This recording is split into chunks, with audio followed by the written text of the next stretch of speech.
Oops. Hey everyone. Hi folks joining. We're just getting started here. Welcome, welcome. And if you want to drop your intro into the chat and we'll get started shortly.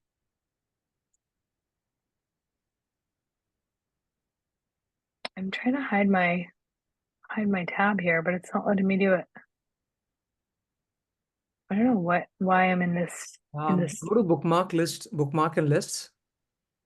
Oh, go to the bookmarks list. Yeah, and then click on hide book. Thank you. Yep, there you go. Obviously, my tech troubleshooting not going so well this morning, but thank you, Rohan, or this afternoon. Hi, everyone that's joined us. Thanks for dropping your chats. Great to see all of the intros coming in.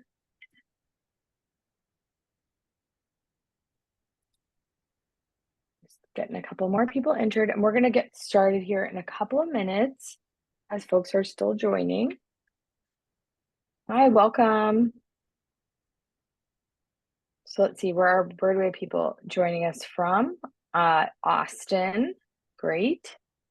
Austin and Fiji also, is that right? That's pretty cool if that is the case, because I really want to go to Fiji someday. Orange County, Chicagoland area. And I also want to go to New Zealand because I've heard it's amazing.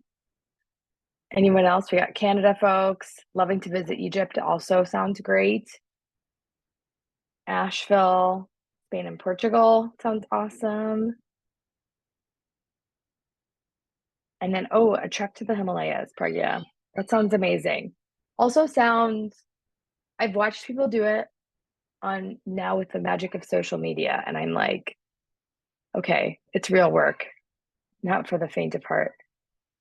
Seychelles, Raman, I went to Seychelles for my honeymoon, actually. It was really nice. Stacey, anywhere warm. We agree with you on that.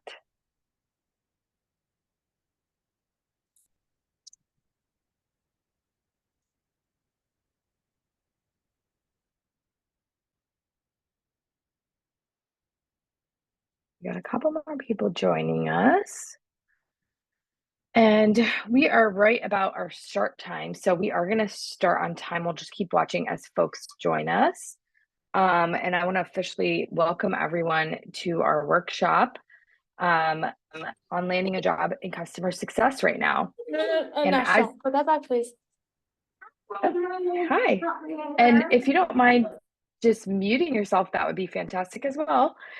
We will have plenty of time for conversation and hope everyone will join in some of that conversation, but just in the sake of time, as you all may have seen, we've got a pretty tight schedule and we are covering 4 key topic areas in 2 hours. So what are we setting out to do today? Want to dive into some of that, but first let me just take a moment and introduce myself.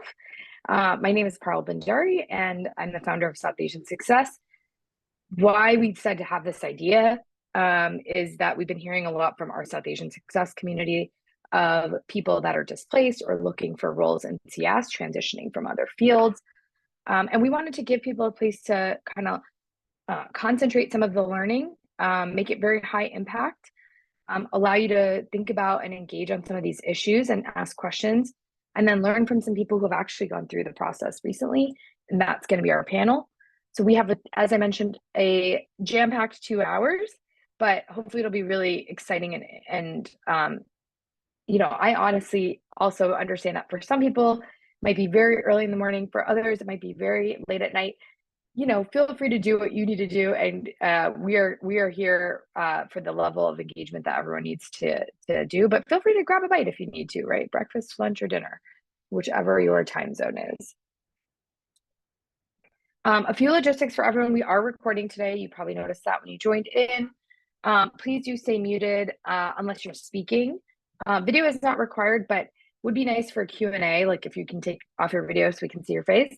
And if you guys are up for it, would be also great to take a picture at the end.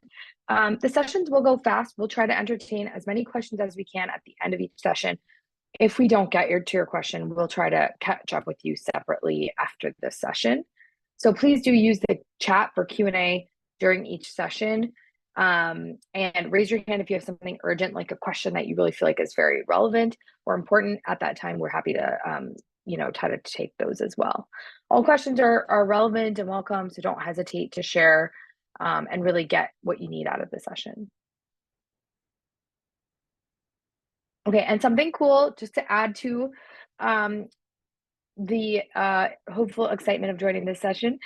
We are actually going to be giving away 2 coaching sessions for folks that stay on. So if you stay with us through the 2 hours, you'll automatically be entered into a drawing for 2 of our coaching sessions offered by Ruffday Services and CustomerXSuccess. We'll talk more about those companies a little bit as we jump into the sessions, but everyone will have a chance to get one of those. If you stay on, we will notify you after the session as well. Okay, let's jump right into the agenda.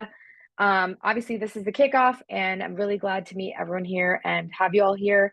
We know that it's not necessarily an easy thing to be in the job market today, and what we really wanted to do is take some of the key learnings that we're either hearing from the industry or learning via word of mouth, bring you some high impact speakers, and bring you a group of panelists that have literally been there, done that recently, either as a hiring manager or as a somebody being hired, people that are going through and can help answer some of the struggles and stresses that you're dealing with. We are going to introduce everyone as we get to each session. So you can kind of see the names of the speakers here, and our panelists crew will be introduced in the panel. But just in the sake of time, I want to make sure that we are rocking and rolling with our schedule here. So as I mentioned, if you have any questions, please do ask them. Here's our list of panelists and speakers. Thank you to everyone for everyone's knowledge. Everyone doing this is volunteering to do this and taking time out of their own schedules to build this presentation, and also just join in a lot of planning sessions. And so I really do appreciate all of you for that. You can also find these people probably on LinkedIn after the session if you have one-on-one conversation to be had. Okay, and our asks of everyone here are to be engaged, to be present, be kind, and provide feedback. So one is your engagement will lead to a better experience for everyone. You might have a question somebody else had and didn't ask, so feel free to ask those questions. Be present. We hope you'll take time to be present. We know that life happens. Chat us if you're stepping away or if you're going to drop off. Just let us know. That would be great. Be kind. People may share opinions and ideas which might differ from your own, but be kind and keep respect at the top of your mind. And also provide us feedback if you don't mind. At the end, there's a very short survey that we would appreciate you completing. All right, and with that, we are right on time exactly to introduce our first speaker, Bhumika Arora. And Bhumika, I'm gonna let you do your introduction and pass the baton to you. Awesome, thanks so much, Parl. It's a pleasure to be here and doing this, and for the South Asian community and anybody else who decided to join, thank you very much for being here. Sorry, Parl, I'm not seeing the slides. Am I supposed to be seeing them?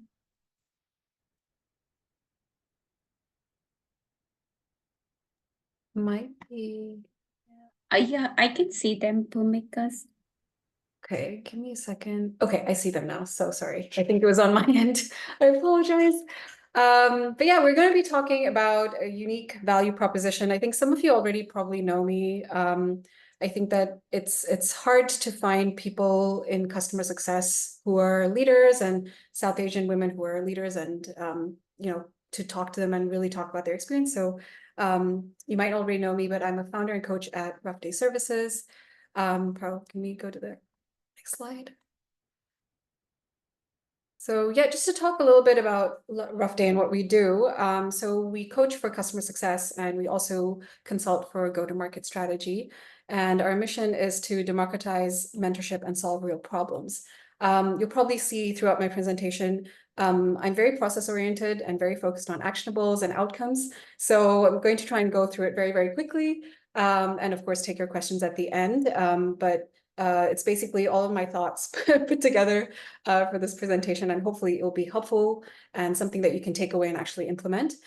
So we do have a few things in our coaching practice. We have community mentorship.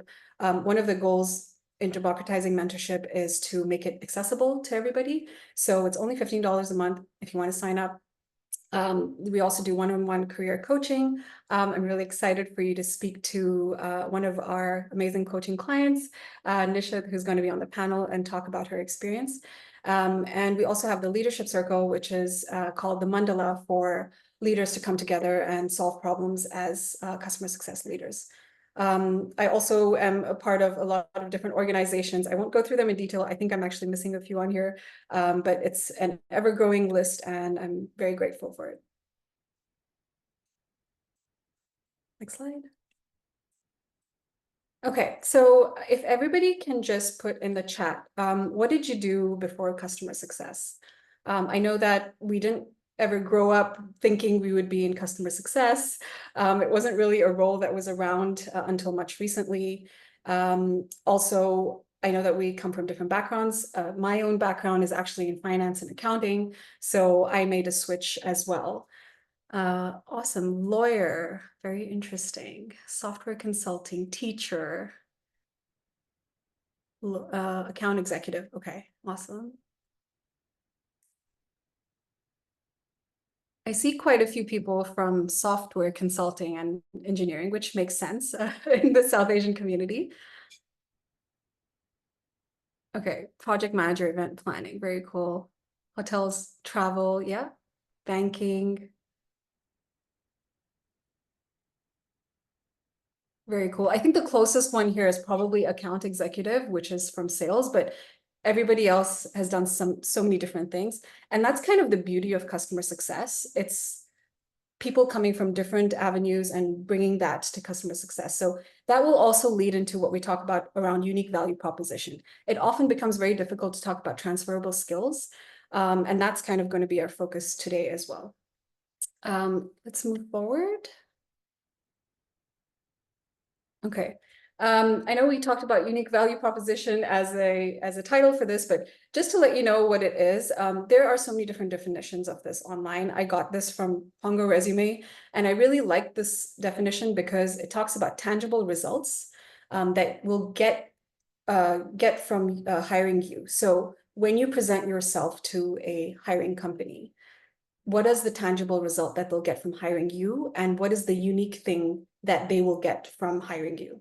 So yeah, the unique benefit that you will bring, basically. So can we move to the next slide? All right, so in identifying your UVP, there's two key aspects. There's you understanding the job needs and you understanding your skills. And again, I'm a visual person, I'm sure many of you are, so I love Venn diagrams. And the way that you want to see this is that the job has some needs, you will have some skills that will overlap with that job, but you need to identify what those are. You will also have some skills that don't overlap with the job. So you don't want to present all of that. Next slide, please, Parul. So what you do want to talk about when you present yourself is your transferable skills, which is going to be your unique value proposition, and identify the gap that the job requires and you don't have so that you can work towards that. All right, next slide. So to break it down, there's going to be 3 steps in identifying your unique value proposition: self-reflection, job reflection, and then mapping your transferable skills. We can move forward. Okay, so in understanding your skills, this is one of the most difficult things to do. As much as you might feel like you know yourself, sitting down with yourself and reflecting on where you are today, what you do outside, not even just like your technical skills, but also like where you are, what you want. There's so much that goes into that and why you want to do what you want to do. There is a slightly spiritual component to this, and it wouldn't be South Asian success if we didn't talk about the spirituality. So that's something for you to reflect on. But here's a tangible way that you can just start to ask some questions around your skills. Can you move forward? Yeah. All right. So in your self-reflection, you want to ask yourself 4 key questions. What are your top 5 skills? Just generally, like, what are your top 5 skills? Don't talk about like all the other things like communication, blah, blah. Like everybody does those things. What are your top 5 key skills that you really have? You know, if it's AI, that's like really hot right now, prompt engineering, things like that, you want to write those down. What is the industry and role that you're passionate about and why? A lot of people do get into customer success or want to get into customer success, but they don't really understand why. They're like, oh, this is a hot, you know, a hot market. Customer success, I've heard, is an easy transition. That's not a good reason to get into customer success. Really understand like why you're passionate about the role and why you're passionate about the industry. It will require you to research that as well. What have you done and are currently doing to pursue it? Are you taking courses? Are you looking at videos? Are you networking? Are you joining events such as these? What exactly are you doing to move the needle forward? And then what do you feel is blocking you from achieving it? Perhaps you feel like you've tried everything, but you still feel like there's a blocker in the way. So what exactly is that blocker? It's important for you to reflect on that. Yeah, that's fine. So in addition to understanding your skills, understanding the job as well is important. Move forward. Contrary to popular belief, customer success has many roles. The one that you primarily see in the market is customer success manager or some sort of customer success specialist, manager, associate. There are so many adjacent roles that fall into the customer success org. I've only put 4 others over here, but if you want a comprehensive list, I talked to Parul about this. I have a table. I can send this out. But I don't want to present all of that because it's a lot of information.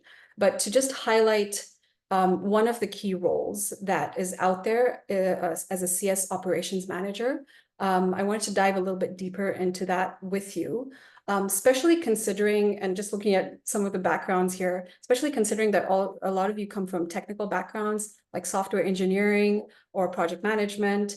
An ops role is really great for people who are in data analysis, project management, or any sort of technical role that they've been in before. Parul, can we move to the next one? Okay, so this is a terrible slide because I copy pasted it from HubSpot, but I just wanted to show you what the possibility is as a CS operations manager and what do they do. So they implement new tools, manage existing tools, create reports and dashboards, and create and share renewal and upsell forecasts. So what tends to happen with CS ops is you're not working directly with the client, which customer success managers and specialists generally do. You're working usually with the CS team to figure out what kind of information they would need to do their job better. So it's more of an internal role and it's more analytical. And it's something that you could definitely pursue. Like this is literally something I copy pasted from HubSpot. If you do more research into it, it's something that you could also pursue. Let's move forward. Okay, so in your job reflection, now I use CS Ops just as an example, but you can take any customer success role that's out there, not just customer success manager. There's so many roles, like I mentioned. Take the job description of something that you feel would be your ideal role.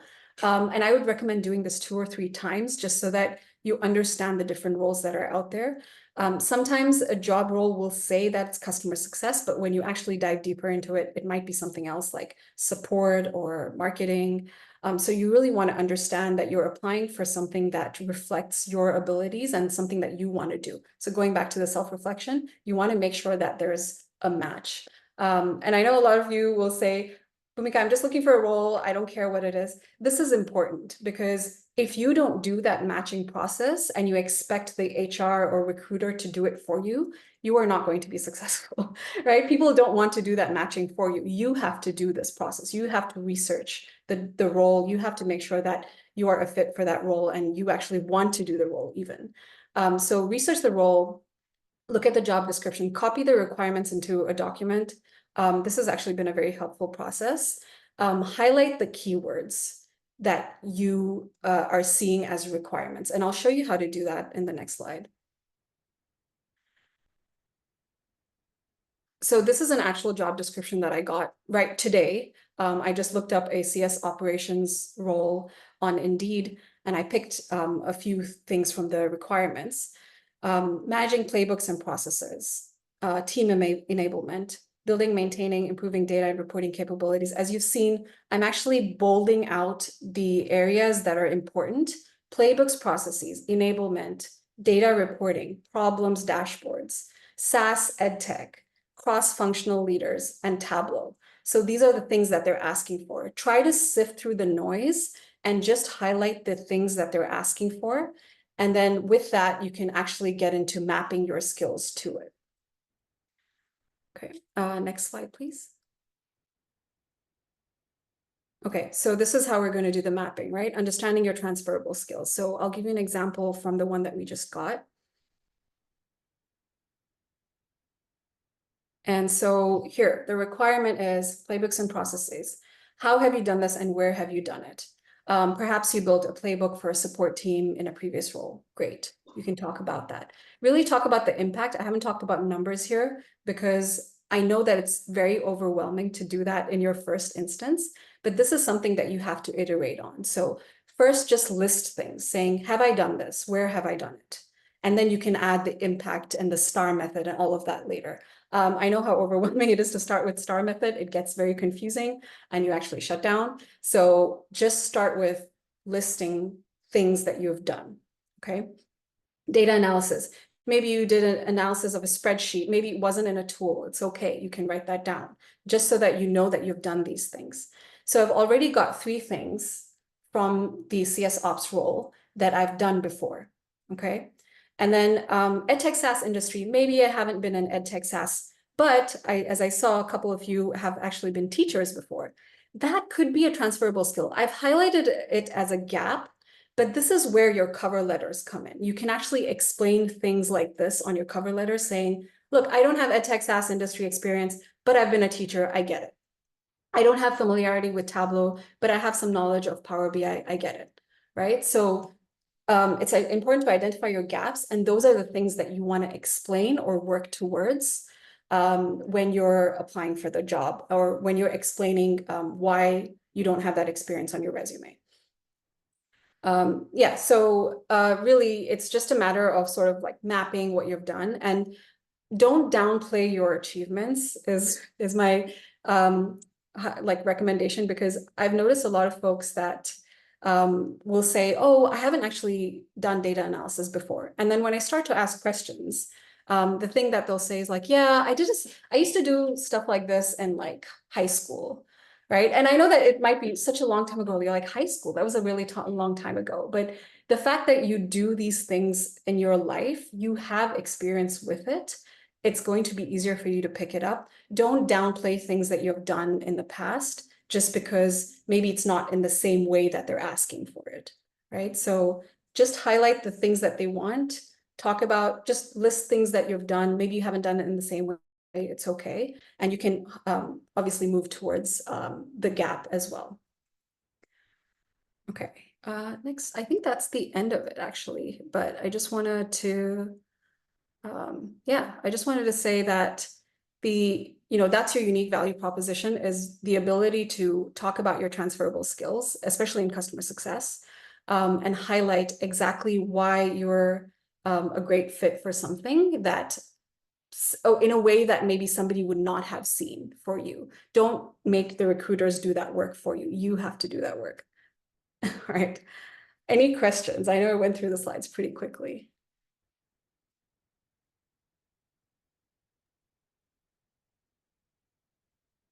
Anybody have a question at all for Bhumika? So I actually have one from before, but go ahead. Somebody's about to chime in. Oh, I was just going to chime in with a question. Yeah. So Please kind do. of more reflecting back in my career, I remember in the earlier stages, not that I did such an excellent way of mapping, but there is always that, especially being women, you're kind of like, you're really trying to get all the way there. And so often, like, how do you, what do you recommend when you're mentally blocked or you think that you may not be the right person? Or what if you get there, but and they hire you and then you don't live up to the image you portrayed? Like there's this feeling of you as if you're shamming it in your resume, sort of thing. So, and do you have any comments on that? Yeah, I love that question. I think you're talking about imposter syndrome a little bit. When you actually get hired, maybe that's what that is. But even before that, rejection is so hard to take, right? And sometimes what we end up doing is we don't even end up trying because we're like, we don't want to face rejection. So we don't even want to apply. We don't want to go out of our way to do anything. I actually had a slide, but I took it out. It was around burnout. Because it's not super relevant to developing your unique value proposition, but I think the fact that you want to stay motivated is very important, right? It's important to make sure that you're doing the things that motivate you on a daily basis outside of your job search. And if you feel the imposter syndrome once you get hired, probably everybody feels this way. Like just remember that you're not alone in that. Imposter syndrome can actually be used as a technique to build your own skills and actually feel like you're doing something outside of your comfort zone. That's a good thing. If you never feel imposter syndrome in your life, think about this. It means that you've just been doing the same thing all your life. You haven't been growing, you haven't been doing anything. So you are supposed to feel that way. You're supposed to feel like you don't belong and you're doing something new, and that's a good thing. So it is a mindset shift for sure. But trust me, everybody feels it, one. And two, you can actually use it as a superpower as opposed to making yourself feel like you're an imposter. Another thing I wanted to add is when we're in school, for example, like you learn new things every day, right? Like you go to school, you're learning something new and you don't know those things. But once you graduate and you start working, for some reason, we start to think that we need to know everything just because we've graduated and we're not going to school anymore. That's not the case. We should keep learning going in life, right? So if you're feeling imposter syndrome, it's just because you have something new to learn. And that's the way that you want to think about it. Keep yourself going with learning, keep milestones going in your life where you're like, I want to learn this thing next. I want to learn this thing next. I hope that that's helpful. It does actually, and that's such a fresh perspective on imposter syndrome because it's ideally looked at as something negative, but really it's the way you have that positive spin to it. And especially because, the more senior you grow in any role, the more you take that pressure, you should know everything because now you have more experience. So that pressure keeps growing to be the know-it-all sort of thing. So thank you for that. No problem, Pragya. And I think also with leadership, one of the other things is to surround yourself with people that you can get help from, like a sounding board or mentorship. Just to kind of talk about the leadership mandala, that's kind of what we do, is that we create a sounding board for people who are looking to solve a problem and don't really have anywhere to bring that problem to. And even if you have a support system, anybody that you can talk to about these things, that's helpful, right? Because they can give you a perspective. Yeah.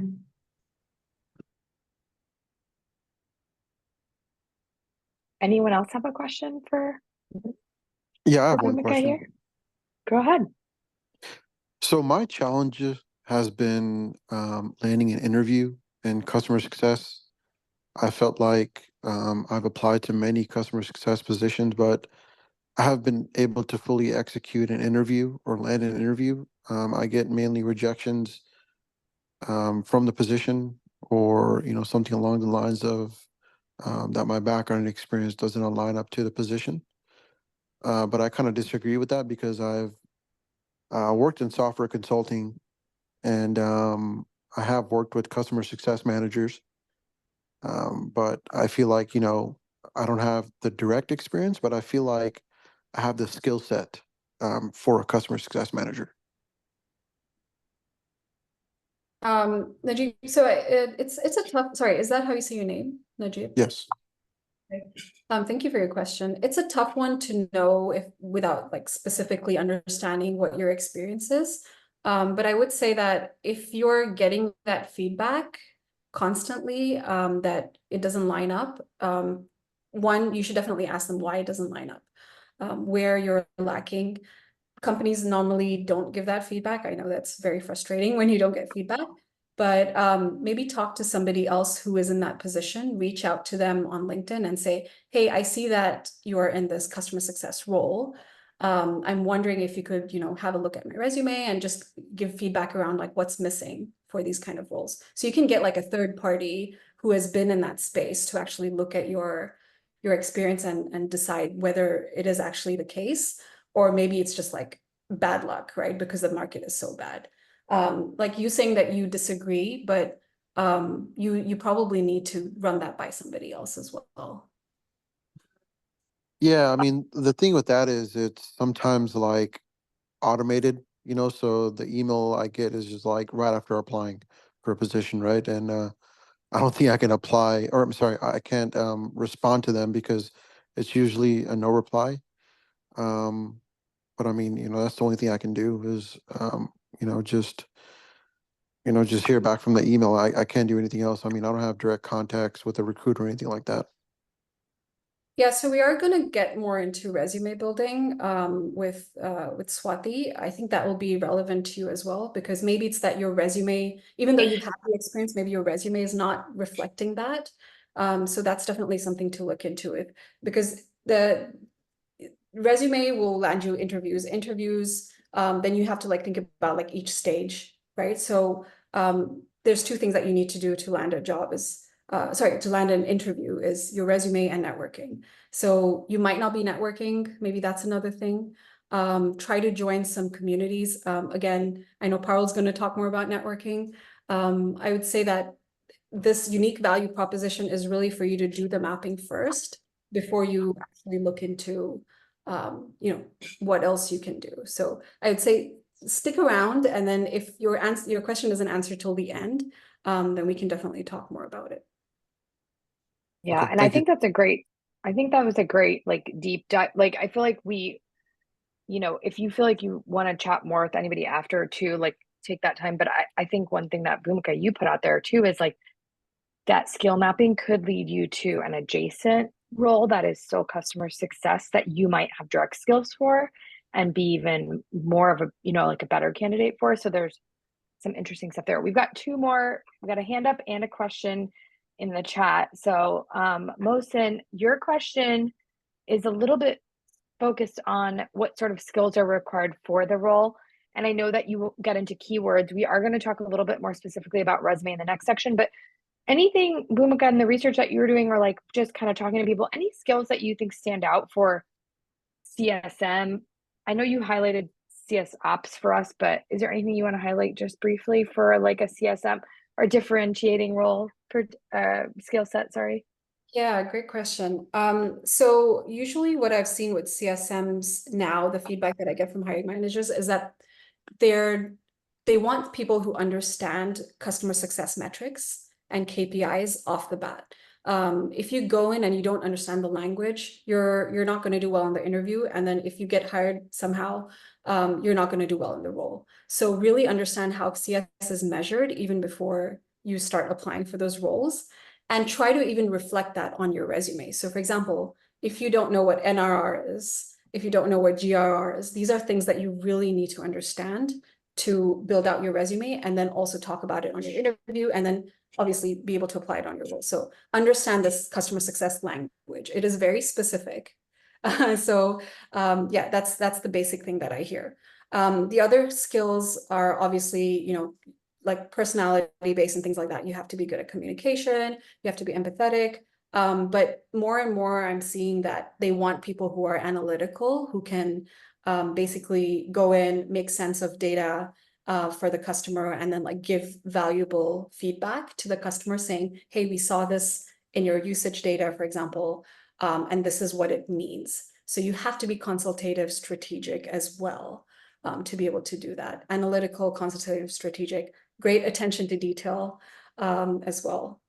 So yeah, those are the things that I feel like are not necessarily highlighted as a CSM role, but more and more I'm seeing that that's what people are asking for, because they're overlapping with like data analytics and CS ops. Yep, that's great. And then I think we'll have more structural points from Swati coming up. And then Davina, you have your hand up for a while, so we'll let you go ahead and ask a question. Yes, I Thanks for had a waiting. quick question for Bhumika over here. So, when I was trying to find a job in Canada, and I really wanted to get a CSM role in a law tech company. So my interview was actually for a customer support role, which was basically they were really very good with, like, it was like a level one, like get yourself in that company and then start to find a new job within the company and stuff. And when I was giving my interview, I did the star format, and I was also a little chatty with them, I would say. So when I got a feedback from the HR, they rejected me, and then I got a feedback from the HR, and they were like, "We really wanted you to just give me a star format. That's it. Just stop talking after that. Like, don't have any further conversation with us. We just don't want to have this." And I was really surprised because I don't know where to have that. Where I give the star format, and at the same time, I am also not too chatty, like having that middle ground. So, what do you have to say about this? I really love this question because I think that this question's been asked to me a couple of times before. So there's a difference between being chatty and not being able to articulate your point, right? You can be chatty and like be personable and build a good rapport, but often when they say something like, "Hey, you didn't do this in the STAR method," or you were chatty, I think what they're trying to say is that you weren't able to articulate your point and you kind of beat around the bush to actually get to the main point. One of the things I talk about in my coaching also is rather than using the STAR method, I like to use something called BLUF, which is bottom line up first. It's used in the military. Just talk about the thing that you want to say first and give the explanation later. Often with the STAR method, it's convoluted because you're like, okay, situation, task, action, result, and then like you kind of get lost in that. So the best thing to do to articulate your point is answer the question directly. So if they say, "Has there ever been a time that you had a difficult time with a client," for example? And then you say, "Yes, there was a time where I had a difficult client. This was the difficulty that I had with them," right? And then you go into the explanation. This was the client, this is what I did, these were the actions. And I think that just saying like, yes, and that actually helps you answer the question better. The other thing that I would say is if you felt like you did an amazing job and like you were very direct and you articulated your answers very well, and yet they gave you that feedback, maybe it just wasn't the job for you. Like imagine if you joined that company and then they're like, "Oh my God, Davina is so chatty." Like that's a bad culture fit for you, right? So think about like long-term as well. I know that you want to land a job, but you also want to stay at a company. And if that's the feedback that they're giving, like maybe you dodged a bullet. So those are the two things that I would say there. Thanks all. Okay, we're going to jump into our next session. Thank you for the questions. Again, if you have additional questions, you can feel free to drop them in the chat. We'll be looking at the questions later. Thank you so much, Bhumika, for this session and for taking all these wonderful questions. All right, we're going to move on to our next session, which is crafting a resume and application that gets noticed. And with us, we have Swati Garg from Milo Associates. Hey, Swati. Hi, how are you? Good. Oh, there I see you now. Okay. Yes. Okay. Are we good? Yes, we're good. Okay, awesome. Hi, everyone. I'm Swati. I'm the founder and CEO of Milo Associates. Thank you so much for having us today. I wanted to thank South Asian Success, Farrell, all the speakers and panelists. We did a lot of effort to put this together, and we hope that it's helpful today. So a little bit about us. I am the founder and CEO of Milo Associates. We focus in customer success and professional services recruitment, all levels. And I know there's a variety of levels here today as well, individual contributors, middle level management, executives. And we really focus on the fit, right? The mutual fit. That's so, so important, which Bhumika was just talking about. We've been around for a while now, and we're very involved in the CS community. You've probably seen our webinars. You've probably seen us in different conferences. So you'll just continue to see us around. But that's a little bit about us and what we do on a day-to-day basis. Next slide, please. we're really dedicated to building community. So we have a LinkedIn community. We do a monthly webinar series, which we actually have one tomorrow on global communication. We have a lot of resources for people looking for work. So if you want to check that out on our site, it could be helpful. We have a partner program, and we've also actually built a Chicago community, which Barl is a part of, and she's on our volunteer board. So we get to work together a lot. It's a lot of fun. So we really, community is really important to us. And if you want to be a part of any of these things, let me know. Check out our site, and we'd love to help. Next slide, please. Lastly, a little bit about me. Oh, sorry, can we go back real quick? Thank you. So I'm an entrepreneur. I've been around, like I said, for 8 years. Are there any alumni in the house? Anyone went to Illinois, University of Illinois in Champaign? No? Dang it. I started Mila Associates, and then also started my own brand last year, and then have been, like I said, involved in the community for a little while. But thank you. So let's get into the content. Next slide, please.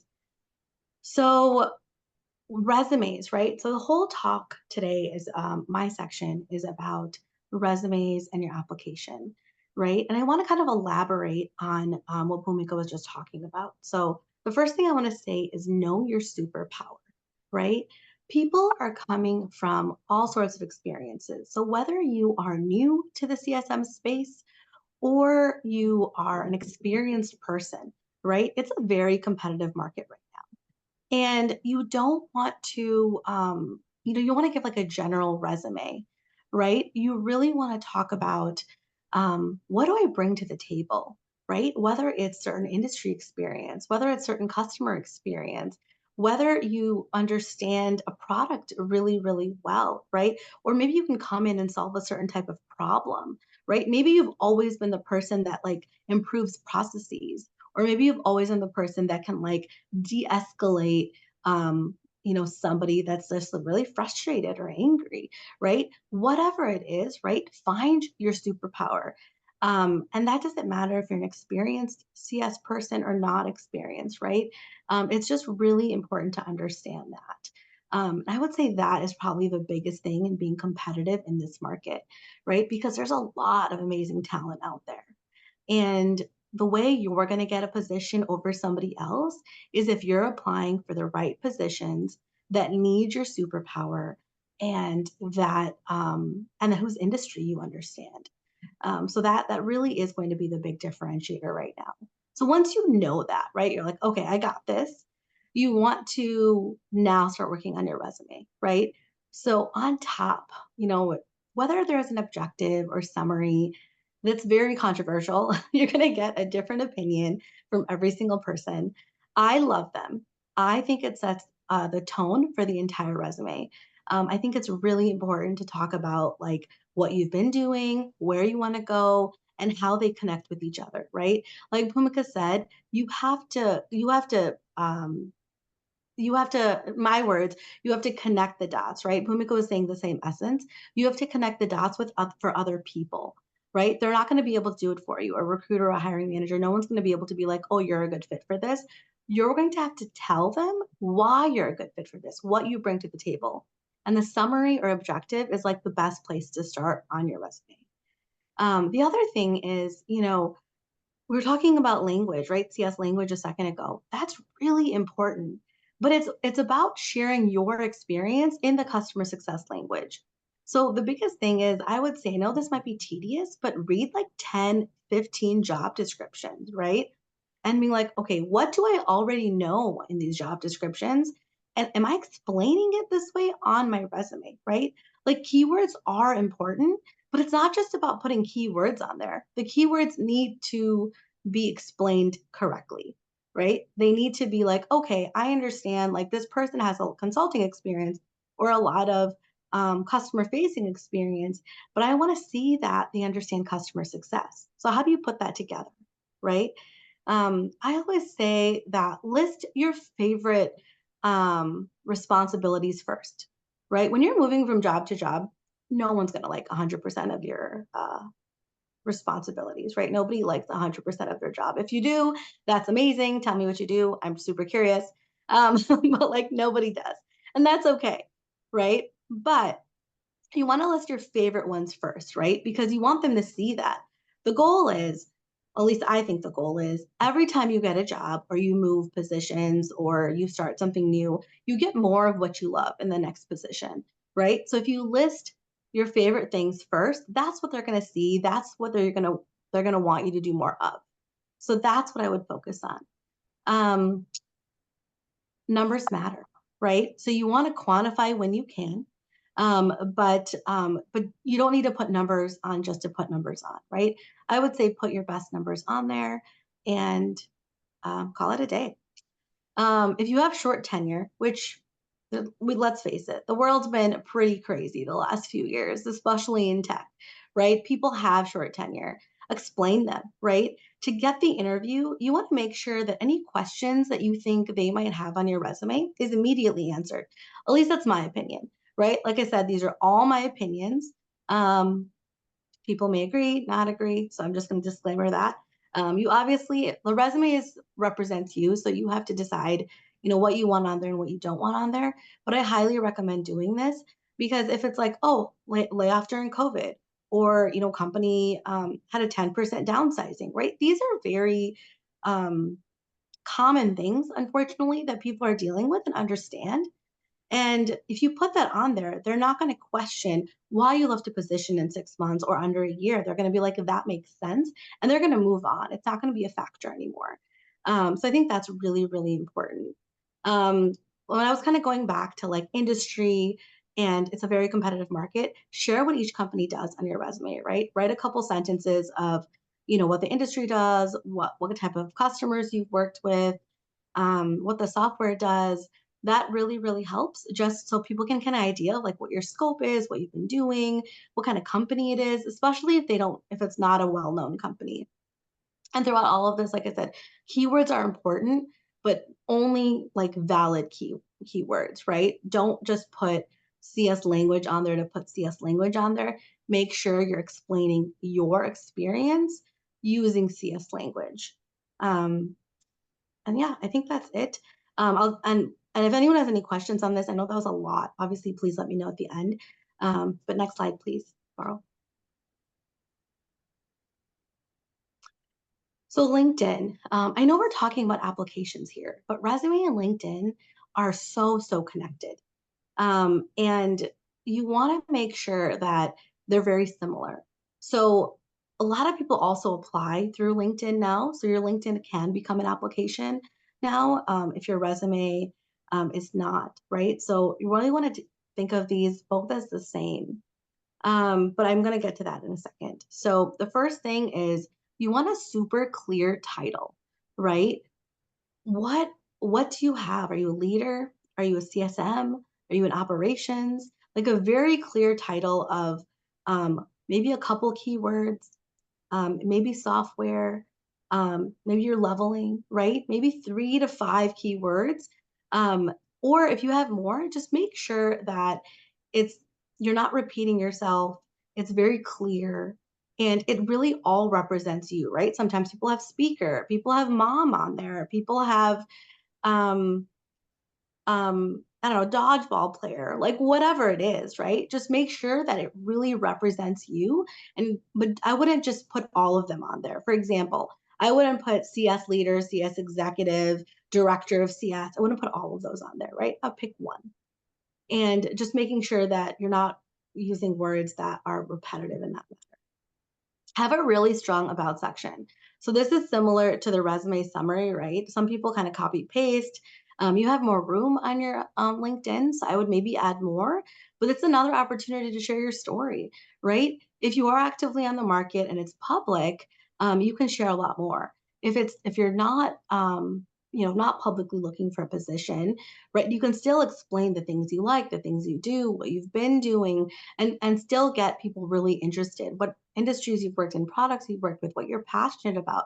There's a lot you can put on the table so people can reach out to you for opportunities, right? The more information you have on there that's easy to read and digestible, the more people will come and reach out to you too, right? So it's a really good opportunity for that. And when you're applying for positions, people are going to look at your LinkedIn and they're going to look at your resume, right? Very rarely do they only look at one. So you want to make sure that, you know, that it's really similar and it's really clear. And yeah. And then when you go to like, when you're starting to go to experience, right? A lot of people will just put like what the company does, right? Under there, right? Because maybe you start a new job or you just don't have time to like talk about what you're doing. But you really, really want to take a minute to put a few bullet points on what you're also doing. Like that's really important. And then also, I don't know if a lot of people know this, but you can like change sections on your resume. So, you know, talking about how, you know, if I want to talk about like, I want to bring up my volunteer experience, I want to bring up my relevant CS experience, you know, everything should still be in chronological order, but just making sure that you are putting the most important things on top. And then the last thing I want to say is if you have content creator on, which basically just shows that you're posting a lot, make sure you're creating content, right? Because what happens is the about section gets moved lower.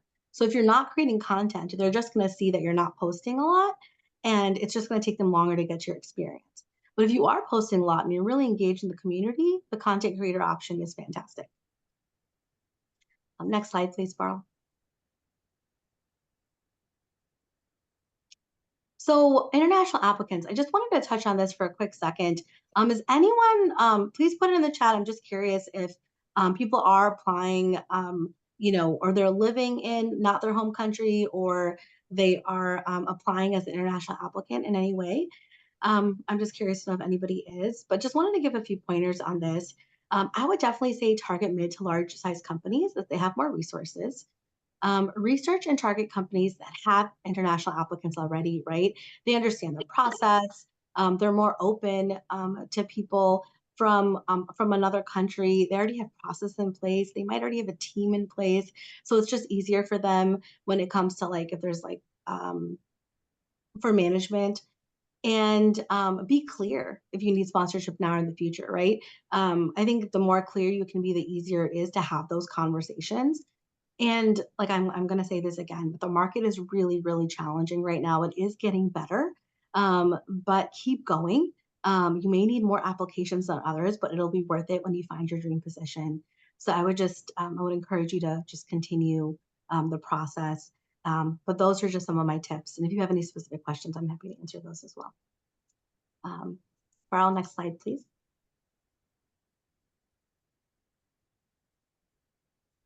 And then just lastly, preparation is everything, right? There was some conversation about interviewing here. Research, right? You want to make sure that you know who you're interviewing with, you know what the company is talking about in terms of like what the company is doing, maybe if they've been in the news lately, like what, maybe if they have any stances on social issues, like just really, really making sure that we're researching throughout the entire interview process, who you're applying for, if they're getting funding, like research truly is everything before the interview process and during the interview process. Consistency is key. So I think I was saying this earlier, you want to make sure your resume and LinkedIn are similar. You don't really want any surprises on either document. So there's not any of that curiosity, like why is this on here? Why isn't this on here? I just wanted to touch on cover letters because I know a few people had questions about that. I would say cover letters are only necessary if they're required or if you do a really, really good job. So don't have a generic cover letter. Understand and really like plan out what you want and need to say. And if it's necessary, and if in a cover letter, right? If you can kind of add it in your summary on top on your resume, I think that's the best place to put it. Add a couple sentences of maybe if you had a career gap or why you're leaving earlier, why you're transitioning careers, right? Like if that's that little summary or objective sets the tone for the whole thing.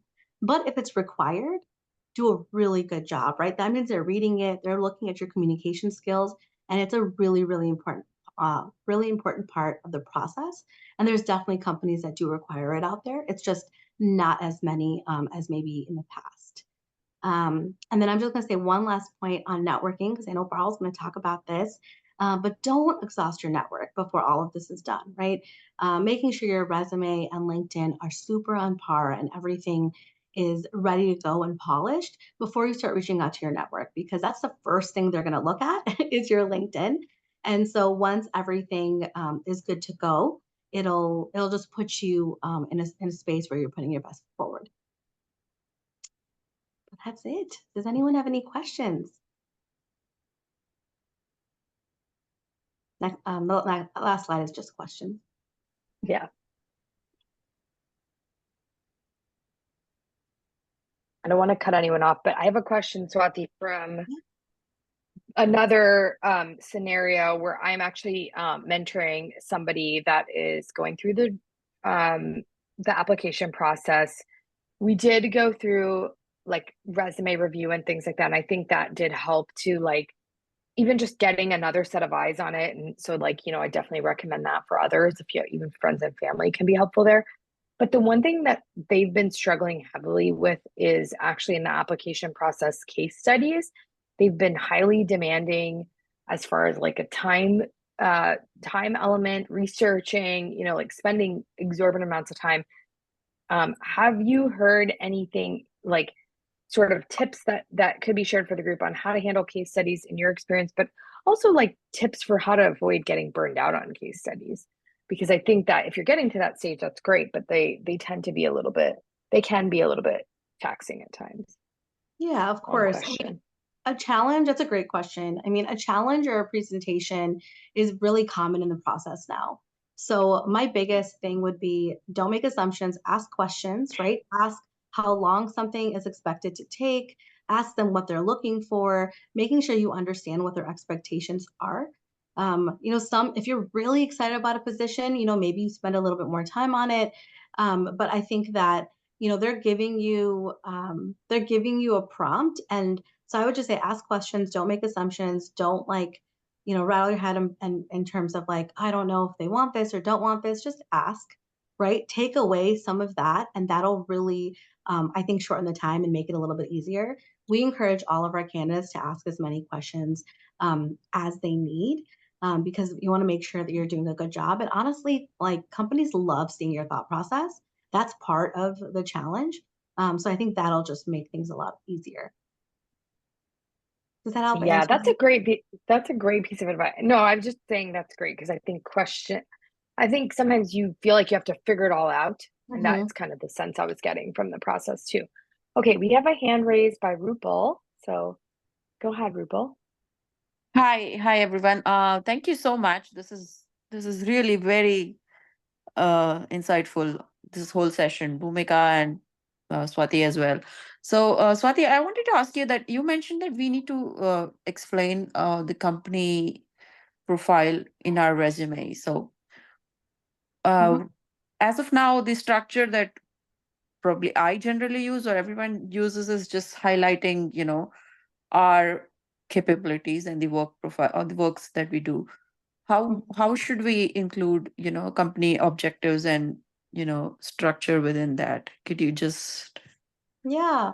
So I'm talking like 2 to 3 sentences. So basically on the resume where you have the company name, right underneath that, just adding 2 or 3 sentences. Okay. Like this is a Makes software sense. company that focuses on da da da da da. Their main customer is da da da da da, right? Enterprise, mid-level. Like this is what we're doing. If any public knowledge about like ARR or revenue, things like that, just so people can understand like where you're coming from, what the scope is, Yes. what kind of company you've been working at. I'm just saying 2 to 3 sentences per position. I'm not saying like a whole different section. Yeah. Got it. Thank you very much. We have another hand up and it's Diana. Do you want to go ahead and ask your question? Yeah, hello. Thank you. So my question is, Swati, you told everyone that we need to polish our LinkedIn to match with the resume. Yeah. I keep having so many versions of resume to try to match with the job description. And I actually, at the beginning, I actually keep sending CVs because I don't want to miss out on any responsibilities that I've done in the past. So because it's hard to put all that I've done in a 2-page Mhm. resume. So how should I polish the LinkedIn and then versus the resume? What should I choose in the LinkedIn? That's my challenge. Yeah, so the beauty about LinkedIn is it has a lot of sections and it can be way long, and so that's okay. I think that the most important things should be on top. So maybe your experience, maybe tools you've used, whatever you think is most relevant to the job or like the positions that interest you. But for resumes, I would highly recommend doing 1 to 3 pages. I know that's hard. I don't actually recommend sending a very, very long resume or CV for positions. Companies aren't going to read all of that. They're going to read 1 to 2 pages. They might touch the 3rd page. So I would highly recommend really just identifying what you think is most relevant to the position you're applying for, right? Like sometimes somebody might have like a 10-page resume or a 5-page resume, and you can just kind of take out sections and kind of make a shorter version if for the position, right? But on your LinkedIn, you can have a volunteering section, you can have like an experience section, you can have a certification section, you can have all these sections. So if LinkedIn's a little bit longer, that's okay, but you don't want a super long resume. I guess what I'm trying to say is if someone doesn't let's say your last 10 to 15 years of experience is going to be the most important when you're looking for a job. And if someone is not if someone skips a position, let's say, hey, they're like, you know what, this was a 6-month stint, I'm not going to put this on LinkedIn, but it's on their resume, right? Someone's going to notice that discrepancy, right? Or if they talk about, or if they have like a really relevant organization that they're a part of. Let's say a company really values giving back to the community, and they have that on LinkedIn but not their resume. That could be a good thing, but it also somebody might miss that, right? So you want to make sure that like the important things are similar, right? If you have a little bit more on your LinkedIn, I think it's okay, but just know that everyone's not going to click on the like more section on the bottom, right? After they get to the page and it's like, oh, see more, like everyone's not going to click on that on LinkedIn. So you want to make sure like the most important sections are on top. Does that help? That helps. Thank you. Yeah, of course. Swati, I put a note in the chat and tell me if you feel like this is not what you're saying, but I just kind of heard this, like you can make your LinkedIn kind of like your CV. Like you can put everything in your LinkedIn because it is a little bit longer, but you can tailor your resume to the position then. And so things aren't missing necessarily from one or the other, but the resume might be more tailored. Whereas on your LinkedIn, you could have like, hey, I'm on this, 10 volunteer positions or whatever. So, Definitely. But you don't want to, the only thing I'm really going to like kind of hammer down on here is you want to make sure the most important things are on top. So if your 10 volunteer positions aren't going to help you get a job, just put that after your experience, right? But if someone wants to keep clicking, like it is really cool because you might, be talking to somebody who has the same passions as you and they'll notice that on your LinkedIn, right? So it really does help to put like some fun interests and passions on there. Anything else? Any other questions? Awesome. All right. So we have, thank you, Swati. That was awesome. If you have more questions for Swati or any of our speakers, feel free to drop them in the chat. We'll be checking obviously on the chat. And thank you so much, Swati. So we have a few minutes, but I'm gonna just keep going if everyone's okay with that, because at the end, I think it might give us a little bit of time back. So we'll just keep in our sessions here and we will jump right into networking. So the easy thing is I'm running my own slides now. Okay, so hi everyone, my name is Parul Bandari again. So here to talk to you all about networking strategies. And I call this like catalyze your search, right? Because you can have really good tools and have tailored your resume to the max. I think that the world we live in right now is a little bit more challenging. So I think networking is that like sort of that thing to really help push you forward. And I hope that some of these strategies will be helpful for everyone. Just a little bit about me. So I live in Chicago. I think I mentioned this. I have like 20 plus years, I'm aging myself, 20 plus years of experience supporting B2B and B2C industries. I was in HR, I was an ergonomist. You can ask me about that later. And I sort of stumbled into customer success, but ever since I've been in CS, I've just fallen in love with it. And I think there's constant learning and change. And even in these tougher years where we're all having to like take on new things, I'm actually finding it really interesting to just continue to be a learner. And I launched my own consulting firm and coaching this year. So that's called CustomerXSuccess down on the bottom there. And then I write for Inc.com. If you check out any of those articles, let me know how you like them. I'm also really into anything food and then fitness because I love food. So you got to have fitness to counteract the food that you love. If anybody else is with me, feel free to let me know your favorite food as well. Okay, so we're going to jump right into sort of a little bit more about me. And I'm not going to go over the slide in detail here, but I just want to share like two of my things and why this why I'm doing this today. You know, one is community. So like I launched South Asian Success with the help of many folks on this call. Actually, officially in January 2024, we soft launched in 2023. We are a global free CS community focused on the South Asian experience, DE&I, and CS issues of the day. We're talking about kind of everything and anything that we really want to be able to bring to our network. And we also want to make sure that what we're doing is also helping people grow and helping people find their own voice. So we have a blog where our members are writing on the blog. We have webinars, workshops like this, and we have monthly chai chats. So if you are interested in checking out more about South Asian Success, if you didn't register, you can check it out down on the website below. And then a little bit on the consulting side, I'm not going to go into a lot of detail here, but you know, sort of the why am I here and talking about this today is, you know, I'm a experienced CS leader, and my role as a changing sort of consultant is really that I'm trying to help do more things like this for the community. So your feedback is very important as we help to build out, you know, tools and services that can really help our communities grow. All right, so my animations are off and I checked them, so I don't know what happened here. But how are we all feeling about networking? Choose your closest sentiment and drop it in the chat. I'm kind of curious how everyone feels about their networking so far. I'm sure that each of us are doing some level of networking. Swati, you're a great networker. I learn from you every day. Anyone feeling great? Love reaching out to people. Networking makes me feel a little bit nervous, but I still try my best. I will be honest, that might be me because I love to meet people and I love connecting, but I do feel nervous when I'm doing like cold outreach. C, it's overwhelming, so I just don't do it. I love that emoji, Bhumika. Haven't found your comfort zone. And then what is networking? If you're in that boat, you're in the right place for sure.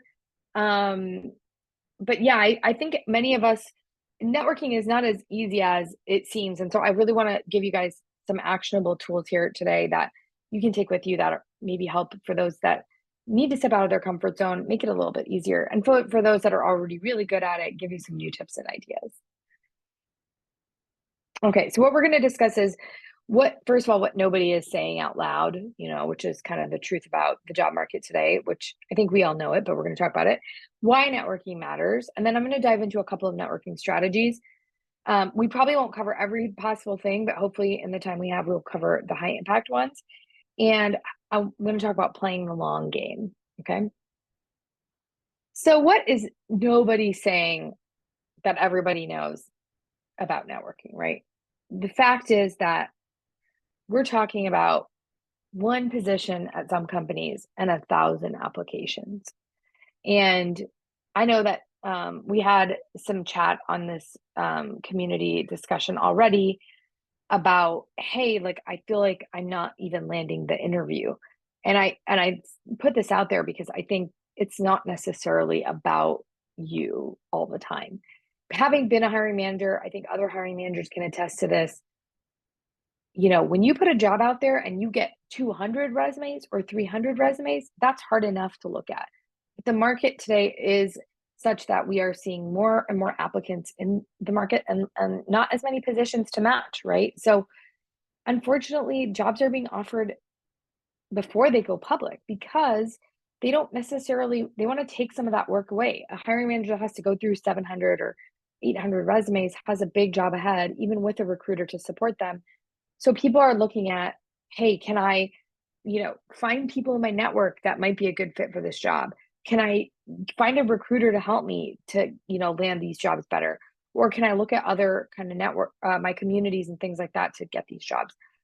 I think that, if you are out there in the market and you're feeling frustrated, like I put this out there not to make you feel more frustrated, but to make you also understand that like it's not always about you, right? So making sure that you have networked and made an impact is going to help you to be one of these people that gets the referral, right? So let's talk about the power of networking. I think networking, there's kind of many wonderful things that we gain from networking. Some of the business oriented items are, one, sponsorship. So networking can help you gain sponsorship if you're within an organization or within an organization that you're interested in. If you are somebody that really like wants to work at some place and people that work there, the referral is going to help you, but you also might want to get ingrained in that organization, and sponsorship is going to be key there. As a member of an organization, when you gain sponsorship, that really helps you with long-term growth, promotion, and stability, right? Recommendations, right? Some jobs still require and ask for recommendations. I, as a hiring manager, asked for recommendations for a long time. So having a great network to be with people to recommend you is also important. Last but not least, referrals. And I think you guys know this. I'm not saying anything crazy. The referrals are the thing that are sought after, right? Which is gaining direct referrals to positions through your network. It helps you get that job that you're looking for, right? So working towards building a network to gain referrals is really going to help catalyze your job search. Okay, so let's talk about a couple of do's and don'ts on social media. So these are the networking strategies, right? So LinkedIn is social media, right? As much as we like to think it is not, it is absolutely social media. You should use it to build a personal brand, build your thought leadership, share personal stories. LinkedIn gives you an opportunity, a unique opportunity in the world. And with their algorithms, to be frank, you can be not even as well connected, and your work can still be seen by many who have adjacent interests. You can actually grow as a thought leader, and that can help you when somebody does come either check out your profile or is looking for somebody with a certain skill set, that they know that you kind of exist in the world of CS. Now, you can also use LinkedIn to network to people. You can reach out to people at the companies you like. You can ask for introduction. You can set up informational interviews. You can actually connect direct with hiring managers. So I thought this was an interesting one on feedback. When Bhumika, you got asked that question about feedback, I was thinking to myself, like, I don't think that I've done this before, but there are often jobs that have the hiring manager's name right there, and it says connect with the hiring manager. If you applied with that job and they've got their name out there, it's a possible person to ask for feedback, right? Right there, if they're there on that LinkedIn. They might not respond, but that might be an avenue to get feedback on the process or to understand what types of things they did, choose instead. But I think that I say this carefully, and I think Swati, you can probably attest to this too. Cold reaching out to anybody isn't always that easy, right? And I think even recruiting managers and hiring managers, you really have to be very focused on what your aim is when you are reaching out to them. But I have noticed more and more people putting themselves out there as the recruiting manager or as the hiring person. So I think that by doing that, they're giving you like a little bit of an opportunity. That being said, I've got some don'ts. And so LinkedIn is social media. I'm going to say the same thing. So be social, right? Don't go out there and just use it coldly, right? So I've had people reach out to me who I don't know who say, hey, I need a job. Okay. What does that exactly lead to? I would love to help everybody that I could, right? But like, if I don't have a job to give and I don't know anyone hiring, it doesn't really lead anywhere. And I don't really know this person and what they've done, right? So using LinkedIn to gain like an informational interview or talk about your skills might be a better approach than directly just going and saying like, hey, I need a job. Can you help me, right? It's a little bit tricky to ask for a referral. if you haven't worked with someone before, they might not be willing to do the referral. So you may need to ask for some informational and interviews or things like that to get them kind of warmed up to you and so that they understand your skill set. Don't reach out to recruiters and hiring managers without a solid plan. It's kind of what I said in my previous slide. You know, I think if you're going to take that route, be really cautious and make sure your plan is solid so that what you're asking is not, hey, I need this job, but maybe it's, hey, I know I did apply for this job and I was curious, you know, I felt like my skill set was a match. Do you have any feedback you could share? I think that would be okay to ask, right? And I don't think that sounds too like abrupt. And then don't be rude, hostile, or other, right? I think in LinkedIn world, as much as we feel like we can be honest and open, and I've really enjoyed seeing people's brands grow with their personal life coming and taking center stage. I think if you are even upset about an interview process or something like that, that's out there for the world to see. So I would really not, you know, put that out there on LinkedIn personally. Okay, let's talk about networking strategies for communities. So as you know, I'm a big fan of communities, but I'll be honest, I'm just joining a lot of communities this year. I think we all agree communities are great. They're awesome to meet like-minded people. They're awesome to meet friends. I've met some people on here that are friends via community, but they can be a lot, right? And if you're keeping up with a million Slack groups and what's going on in this community and webinars, you can feel overwhelmed, right? So I do take that, you know, to heart.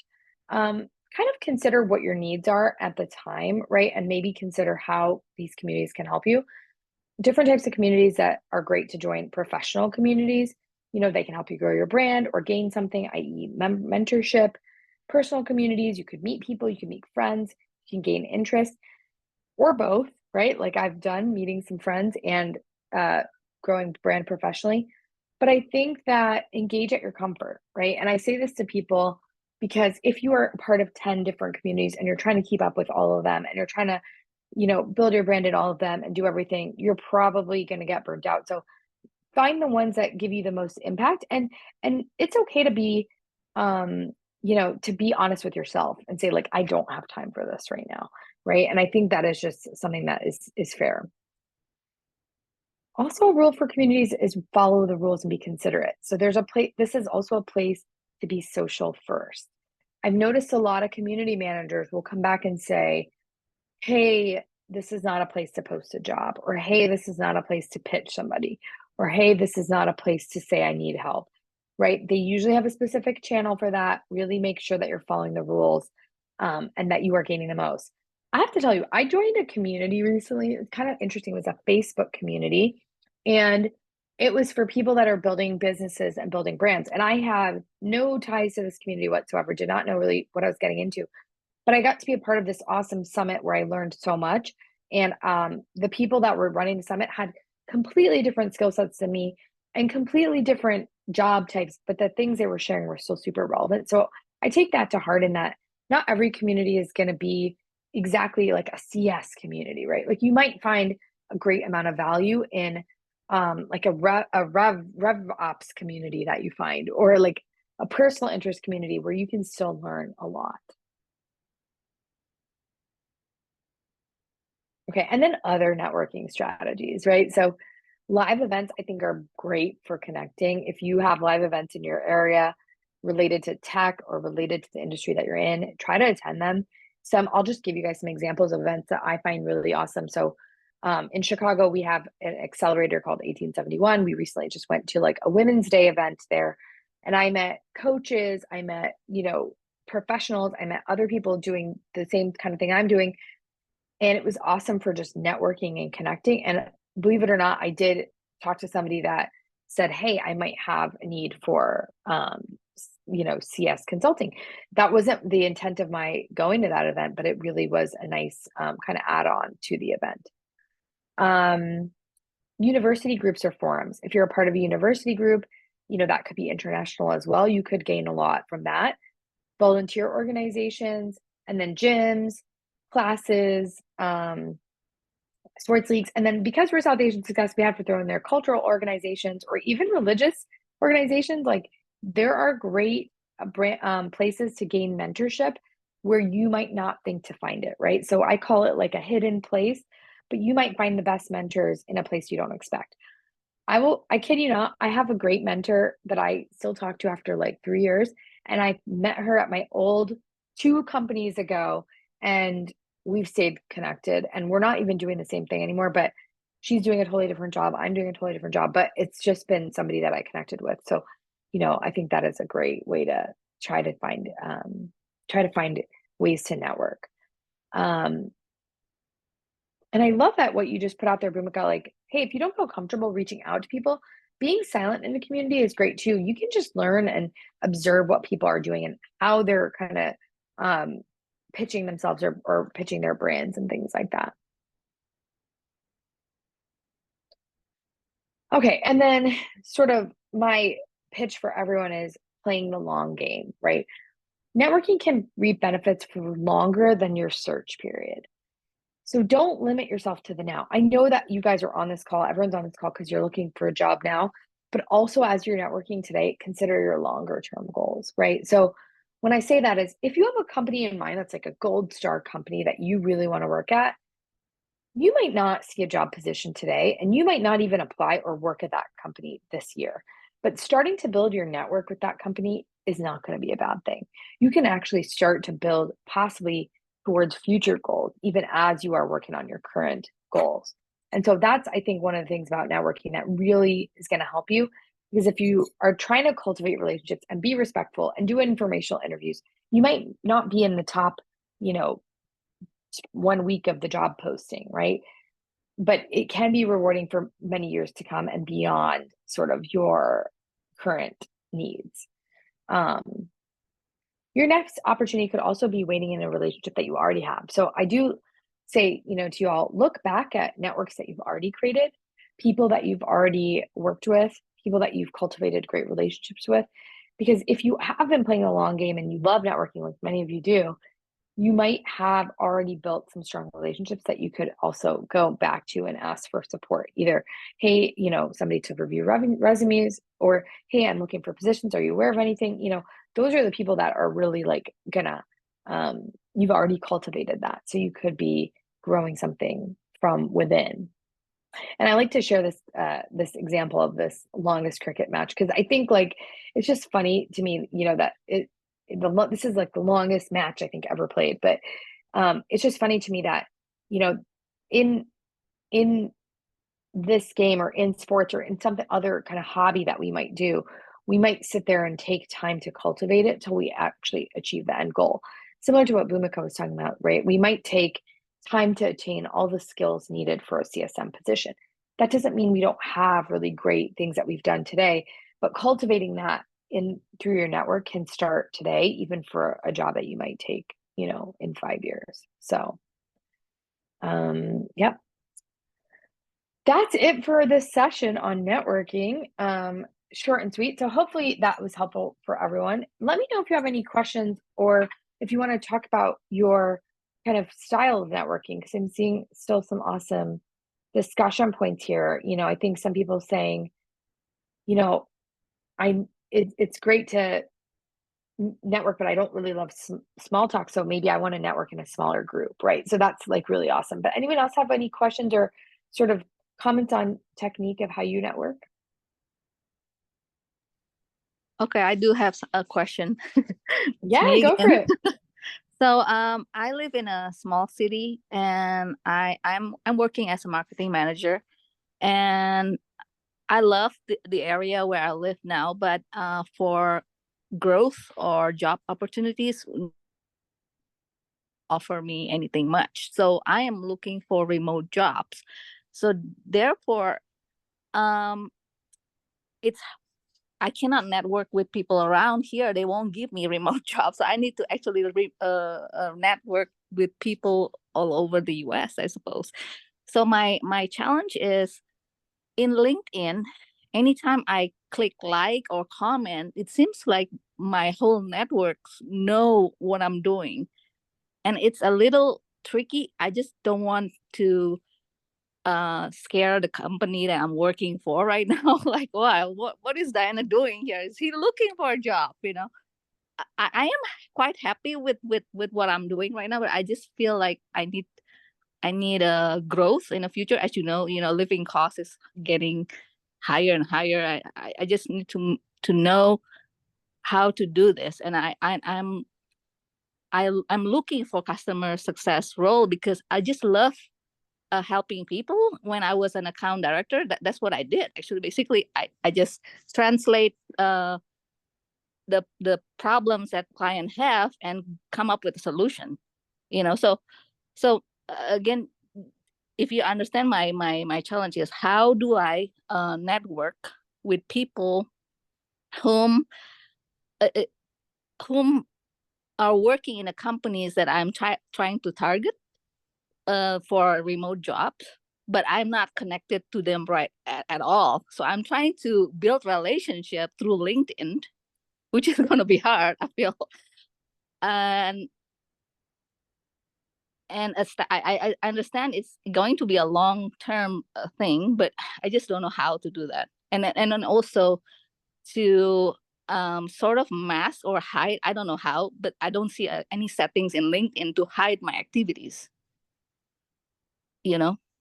I hear that. So, okay, let's break it down into a couple of parts. So one is, how to network with people for remote jobs. So I think LinkedIn is a good tool. There's also other tools for job searches where you can like set your alerts for the remote jobs. The beauty of LinkedIn is that you can actually start reaching out to people that you might feel like, hey, they're talking about working at a company and I really like what they're saying, right? And I would love to learn more about this company. And without even putting a comment in LinkedIn, kind of to your second point, you could just, try to connect with them and say, hey, I, really enjoyed seeing your post, would love to learn more about you, or, learn more about your role. Not necessarily directly asking them for a job or a referral, but kind of like getting into, hey, I saw what you posted out there and I'd love to connect. Now, some people might not, be open to that route. That is possible, but I think people love to be recognized for what they're posting, right? So that's kind of there. And then B, if you're open and transparent about like, hey, I'm considering a move to customer success, but I would love to just chat with you for informational purposes. You're not after something direct from them. They're likely to, help you, and you don't have to do it in the comments, right? Like, you don't have to be out there in the comments on LinkedIn. So that's like one way to, I think, go around the visibility of LinkedIn. I do think that if you're liking posts like, hey, landing a job in customer success right now, and you like it, I think that is a fair point to say, like, why is she liking it? But I wouldn't, first of all, I don't know how much time your company has to like snoop on you, but I wouldn't read too much into that, because you could like that post for a lot of reasons. You could like that post to share it with your network. You could have liked that post because you have a friend that's trying to get into CS, right? Like, or you could have just liked that we were doing it. So I wouldn't also read too much into like what you're liking. I do think if you're putting out there open to work and your company has recruiter mode, they'll probably be able to see that. Like, I did have a job that was like, my boss had recruiter mode, and he would like, I would see him sometimes in LinkedIn having looked at my profile. So those are things to just like watch out for. But I know that LinkedIn is a lot, right? So maybe just picking like a couple of people that you're interested in, where they work or what they do, and just starting there with that networking can help. And just doing like direct mail to them, right? I would love to hear too if like anyone else has any other ideas on how to navigate that LinkedIn like world without feeling overwhelmed or feeling like you're being watched by everybody. Can I just say that I absolutely Yeah. love communities for this exact reason. I'm kind of an introvert, and I don't really do a lot of LinkedIn except for like post events that I'm attending or things that I've done. I won't like put out my thoughts and things like that.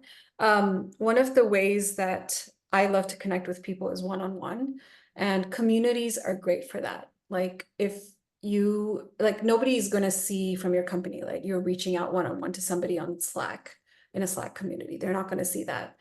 So it also lessens the burden of like using your emails on LinkedIn. But obviously, do it with with kindness and be respectful of the person that you reach out to. Don't seem like you're soliciting, right? If you want to ask for help and they've posted something in the community and something's sound like resonates with you, just reach out to them one-on-one on the community with that message. I think that's another way that you could do it. LinkedIn's not the only platform out there. There are other ways that you can reach out to people one-on-one.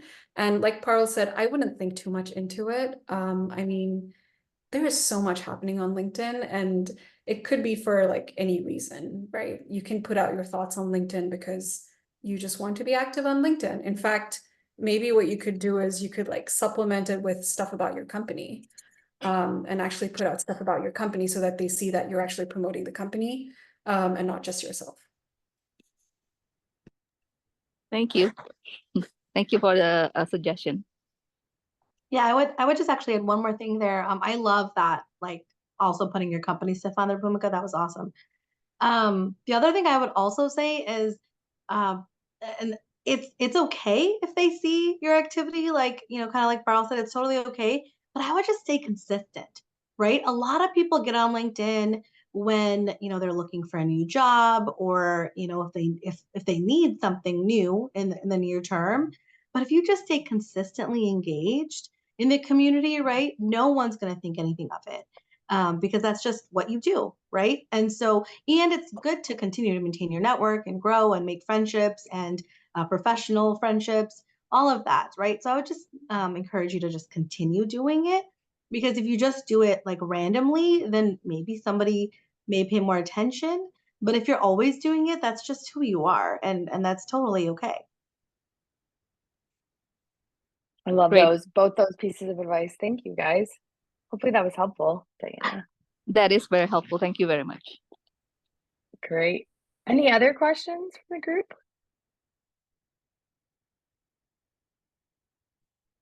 All right, we are right on time for our next and last session. So if you have any other additional questions for anyone, please drop them in the chat, as I mentioned, and we're going to jump right into our final session for the evening, morning, whatever time it is for you, where you're at, for our panel. So thank you again to our awesome panelists. Let me just make sure that everybody is ready in here. I think so, right? I'm gonna let all of our panelists go around and introduce themselves. Oh no, sorry, I've messed up this. This is we've got Srajan Bhagat. He's a senior CSM at Placer.ai, and I'm gonna let everyone go around and introduce themselves as we go through this. Nishit Hassan, I'm just making sure, did I see Nishit on here? I don't see Nishit, but perhaps still joining. From a CSM at Contact Monkey. We have Pragya Dubey, a VP of Global Services and Media Analytics at Agility PR. And we have Raman Bindra, Head of Customer Success at Recruiter Flow. So our format for the panel is going to primarily be for our panelists to do a kickoff question that I'm going to pose to them. And then basically we're gonna keep it open for Q&A. So, there's our last panelist just joining. Okay. So our panel flow is we're gonna have everybody just go around and introduce themselves, and then we're gonna kick it off with Q&A. I am gonna try to direct our Q&A as best as I can, but if you have a question for a specific person, just say, you know, hey, I have a question for Pragya, or I have a question for Srajan, or a question for Raman or Nishit. So hey, Nishit, I think you are here joining us. Let me just make sure. Okay, great. So if our panelists could just take off their video, that would be great, so that we can see you. And then we're going to jump into our kickoff question. And for the panel, we have a little over 20 minutes. So if we don't hit all of the questions, we will take them after the fact. So I asked our panelists to prepare for us, like, hey, tell us a little bit about yourself. So your name, company, obviously what you're doing, and then your recent journey with job seeking or recruiting, or your recent journey with, you know, kind of helping somebody through this process. So that's kind of going to be our panel flow here. So I'm just going to go around and ask our panelists to chime in. So we're going to start with Pragya, because you're top of my screen here, Pragya. So could you go ahead and introduce yourself and your recent journey? Thanks, Parul. Nice to meet everybody. I'm Pragya Dubey, and as Parul already mentioned, Vice President, Global Services at Agility PR Solutions.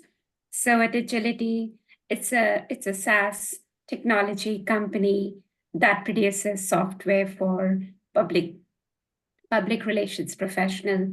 And I had actually started my career in public relations, so I was a hardcore public relations consultant. And when I moved to Canada, I thought I'm getting a job in public relations, but it was a SaaS company. And at that time, the word SaaS wasn't as popular or as much part of our language. And for the longest time, really, I used to not even realize that I am in customer success, doing the customer success role. I was thinking of myself more as a consultant advising my clients on public relations, media measurement, because that's what I used to do. So it's only very recently in the last few years I've started seeing myself as customer success, and I absolutely love, because that's what I feel truly defines my job. So that's about me. And in terms of the recent recruiting, so I've been mostly on the recruiting side. Being the VP, I have 3 teams under me. One is, one completely handles our SaaS clients. The other is a professional services team, and then we also have a media analytics team. So for one or the other team, there are always, like, every couple of months we're hiring. I'm also actively hiring right now. So if anybody's interested, definitely reach out to me. If you're in Ontario, so unfortunately we are only remote Ontario. And in the hiring, I will say definitely the trend I'm seeing is we get many more resumes. Also with Canada really focusing on increasing the immigration or immigrants to Canada, I'm seeing a lot of South Asian resumes, a lot of them. In fact, the 2 people we recently hired were from South Asia. So that's really great. And not only like we're hiring, the quality of resumes that we're seeing is also far superior than, say, 3 years ago or 5 years ago when I was hiring. And so as a recruiter, it's a great time looking for really strong people to join our team. So definitely it's very competitive out there if you're in the job market. And what really appeals the most when I'm definitely looking for people with experience, because we really start hiring from a mid-level position. And so that's having some prior customer success experience is great. Somebody having experience in managing customers, or even if it is not directly in a SaaS company, customer success, but where you've had experience, working with other stakeholders and sort of, handling similar problems, crisis situations, etc. All of those we kind of keep in consideration. So it need not be hardcore customer success experience. Because for me, also the industry experience becomes important. Probably a lot of industry people think that way, that their industry is more difficult to understand or so. But if somebody has a customer experience combined with public relations industry knowledge or media knowledge, that's a very sweet spot for us. So that's something we don't hear as much in thought leadership or other things, where we focus all the way only on the customer success experience, but having a good understanding of industry in certain cases becomes really important, especially as you go higher up in the company.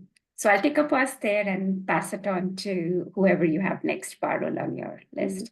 Yeah, thank you. And I think thanks for talking about the adjacencies, like the types of customer roles. That's a great piece of information. Next we have Shrujin Bhagat. Do you want to go, Shrujin, next?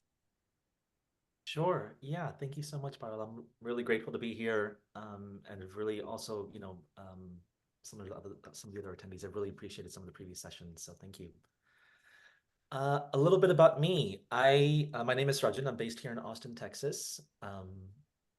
My career in customer success has spanned the last 9 years or so. Since 2015. I've worked at about 5 different startups in various customer-facing roles and customer support and success and sales.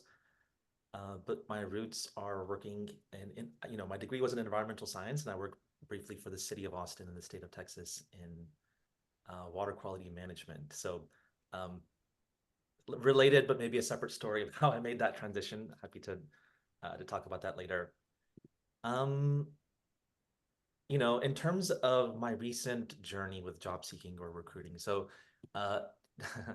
to paint a quick portrait, those 5 companies I mentioned, the first 3, those were 2 or 3 year stints each, which I really enjoyed. They were great for being able to, like Pragya was just mentioning, being able to learn the industry, learn the company, and make an impact there. But more recently, the last 2 in the last year and a half, funnily enough, with the market conditions, I tried my hand at 2 early stage startups, a Series A and a seed stage, and for unique reasons in each case, it just didn't work out. So what that meant was I was pretty much unemployed for like half of 2023 at 2 separate 3-month periods. But yeah, it was definitely a tough time, as I'm sure many can relate here. So I am at Placer now. I've just completed 2 months. I had applied there in December and joined in mid-February. And yeah, so, recently completed my onboarding. I have like 20, 25 accounts growing very quickly. So yeah, very grateful to be here. I feel like, as part of the panel later, maybe would love to share about what was impactful for me in my journey, both sort of rounds of searching. But yeah, I'll pause here. That's a little bit about me. Thank you. Yeah, that would be awesome to hear. Especially hearing that you applied, but so like that's very relevant, I think. Okay, Nishit, you are next on my screen, so please introduce yourself. Yeah. Hi, Parul. Hi, everyone. My name is Nishat. I have about 8 years of experience working in startups of different stages, whether it's an operation project or in customer success. I am currently working as a customer success manager in Contact Monkey, which is a SaaS company based out of Toronto. And my recent journey in job seeking. So I had been from my previous job post that I'd been searching for about 6 months, applied to more than 150 roles, interviewed with more than 20 companies, went to the final rounds of 3, and then landed 1. So yeah, that's my journey that has been a really stressful journey in the last 6 months. So yeah, and I recently also immigrated from India to Canada. So as Pragya was mentioning, she's getting a lot of South Asian resumes. So yes, if anybody made that change, like immigrated from one country to another, I would be happy to share my learnings and what helped me to translate international experience. So yeah, that's about me. Thank you. Quite a journey as you, and we're really glad to have you here to talk about it. Thank you so much, Nishit. Thank you. Last but not least, Raman Bindra. Raman has had an interesting career journey as of late too. So Raman, go ahead and introduce yourself and tell us about your journey. Thank you, Parul, for giving me an opportunity to introduce myself. So firstly, thank you to the panelists who have been amazing in sharing some really key points that really would help a person or, group of people to land the job they're looking for in customer success. About me, I've been into customer success for close to 13 plus years now, and I've seen this specific industry grow, and from a nascent stage to a stage where it is now, which is an integral part of any organization, from not only revenues, revenue retention perspective, but also from high level or high volumes of growth that we look at from an organization perspective. Really, I would say excited to share my thoughts on customer success regularly with people. And as Parul was mentioning, about communities, about networking with people. So definitely, I do agree in terms of networking with the right set of people and also networking with the right set of context, because in these times, cold reach outs would really not help, a lot of people, but really, having context towards why you're reaching out to the right set of people would really make a difference and also get you the desired response that you're looking at.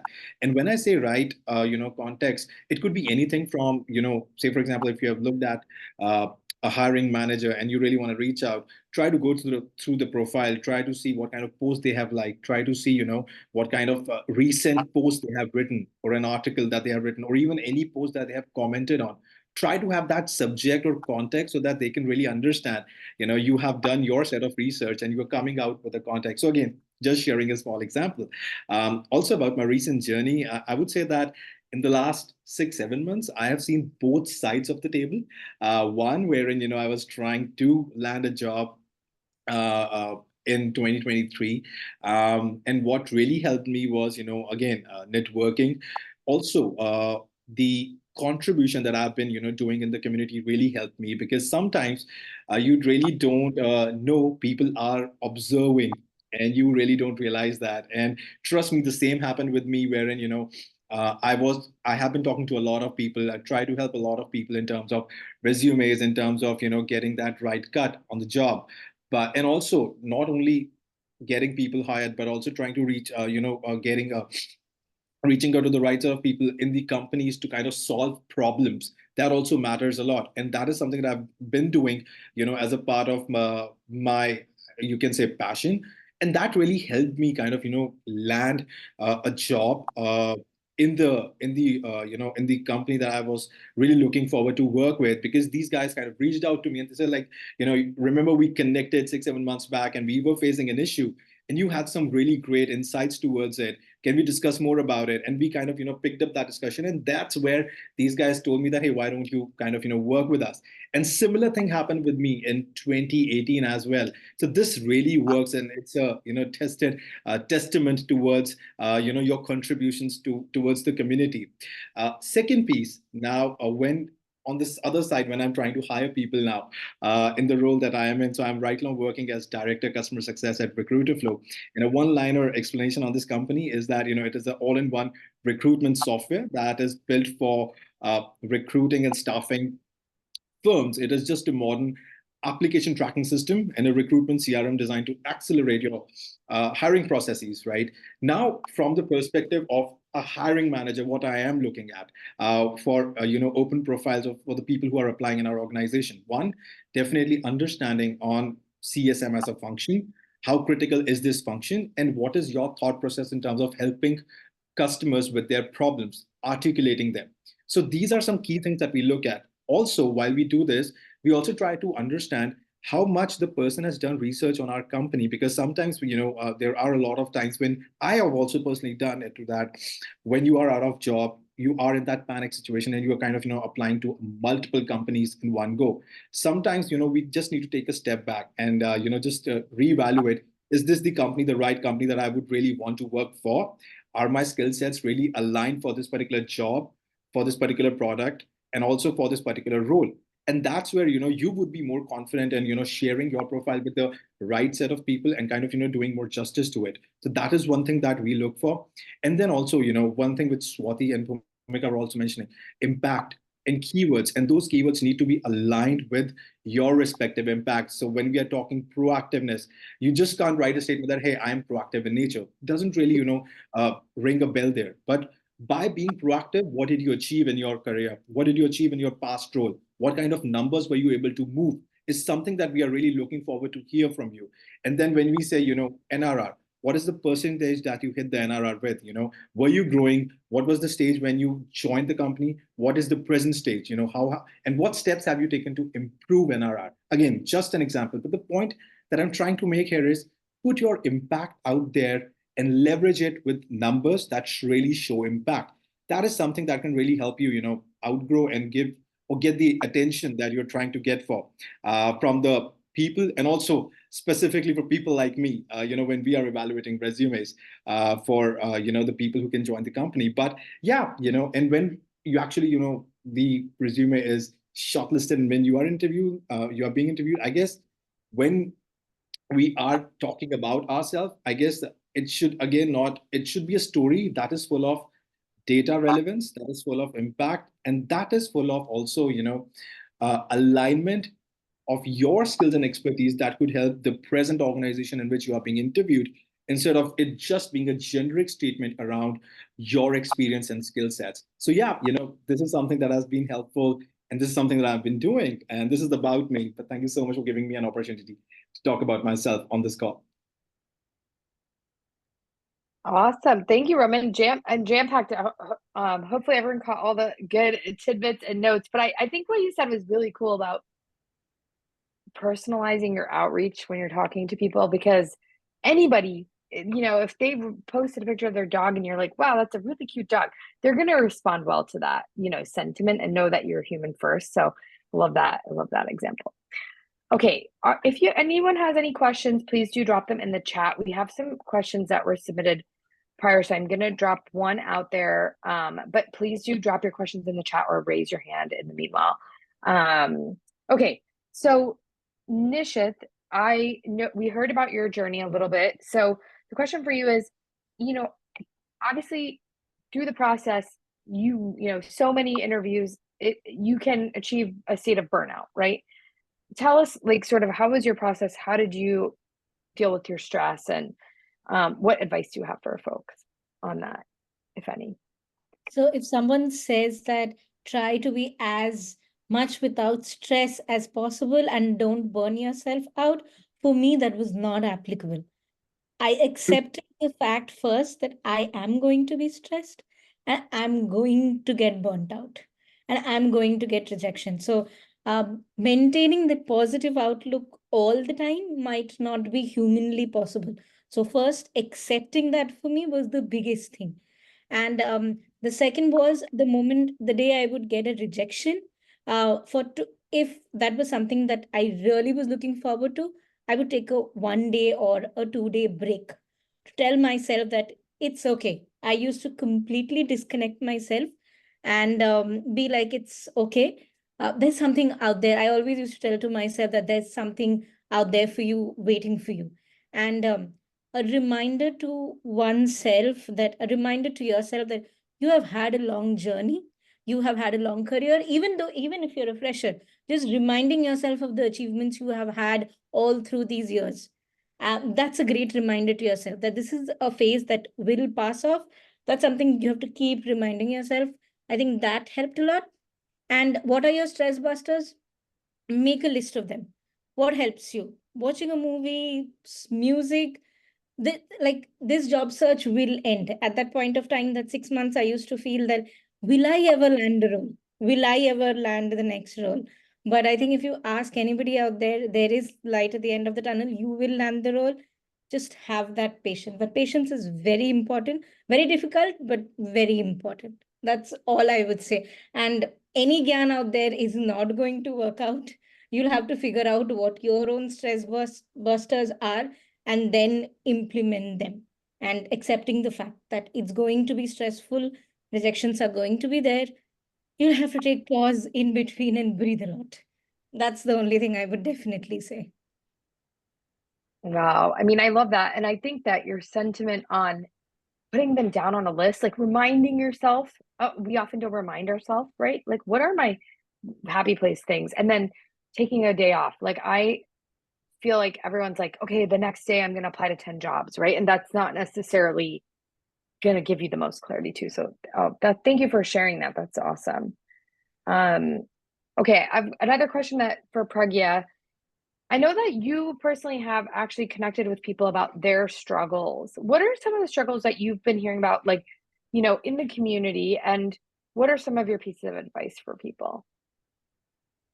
Yeah, so people do reach out to me or in otherwise, in mentoring people from my that have come my way.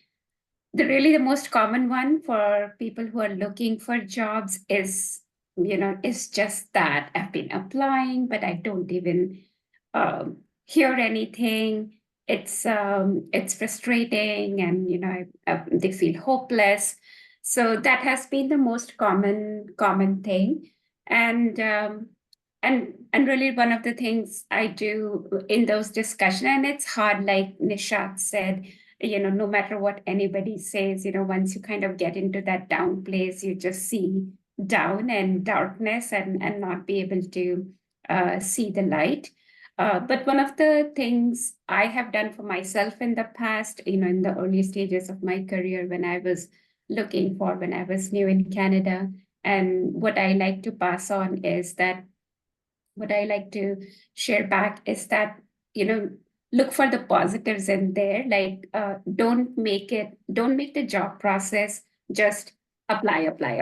That's definitely, what you do have to apply, but mix it up with other activities also so that you're getting pleasure out of it also. So what I mean by that is, like LinkedIn, now we have LinkedIn and all, so that is great. Earlier when LinkedIn wasn't there, or social media wasn't there, at my time, what things I used to do was, like the informational interviews or just chatting with people, going, if I would hear there is a seminar or a conference or something, I would go there. So by doing these, so now because of the LinkedIn and social media, you can actually, it's easier because you don't have to go out every time, which becomes like a whole day's activity. But you can connect a lot more. You can chat with your peers. Like, it doesn't always have to be like a hiring manager or a hiring person thing in a company, but it could be like, different level people, and you can continue the conversation. And when you do that, you realize people are very kind too. So when you reach out to somebody, it's not like everybody is ignoring you or giving you the cold shoulder. People want to help. People are nice. So they say nice things to you. They encourage you. So all of that helps a lot in keeping you going as well. So that's one of the biggest things I tell people, that, don't just do one thing, because that becomes very frustrating then, especially if you're not getting a positive feedback back. So, but when you do 3 or 4 different things and enjoy that process, so post a little, give a little, take a little, then you start enjoying the process also. And if you have had a bad day here, maybe you've had a good day with your posts getting some likes and better impressions, and that adds to your mood as well. So that would be my one, like, golden piece of advice. I mean, I have to say that I've not heard anyone say that, but I think that makes so much sense, of just trying to make it it's not enjoyable to be in a job search. We all know that, but trying to bring some fun to what you're doing, or even building in like, hey, I have time off. I'm going to go to do a class or join a league that for a few hours, I'm going to do something social that also gives me that, joy in my day. Like, I think those are all really beneficial things.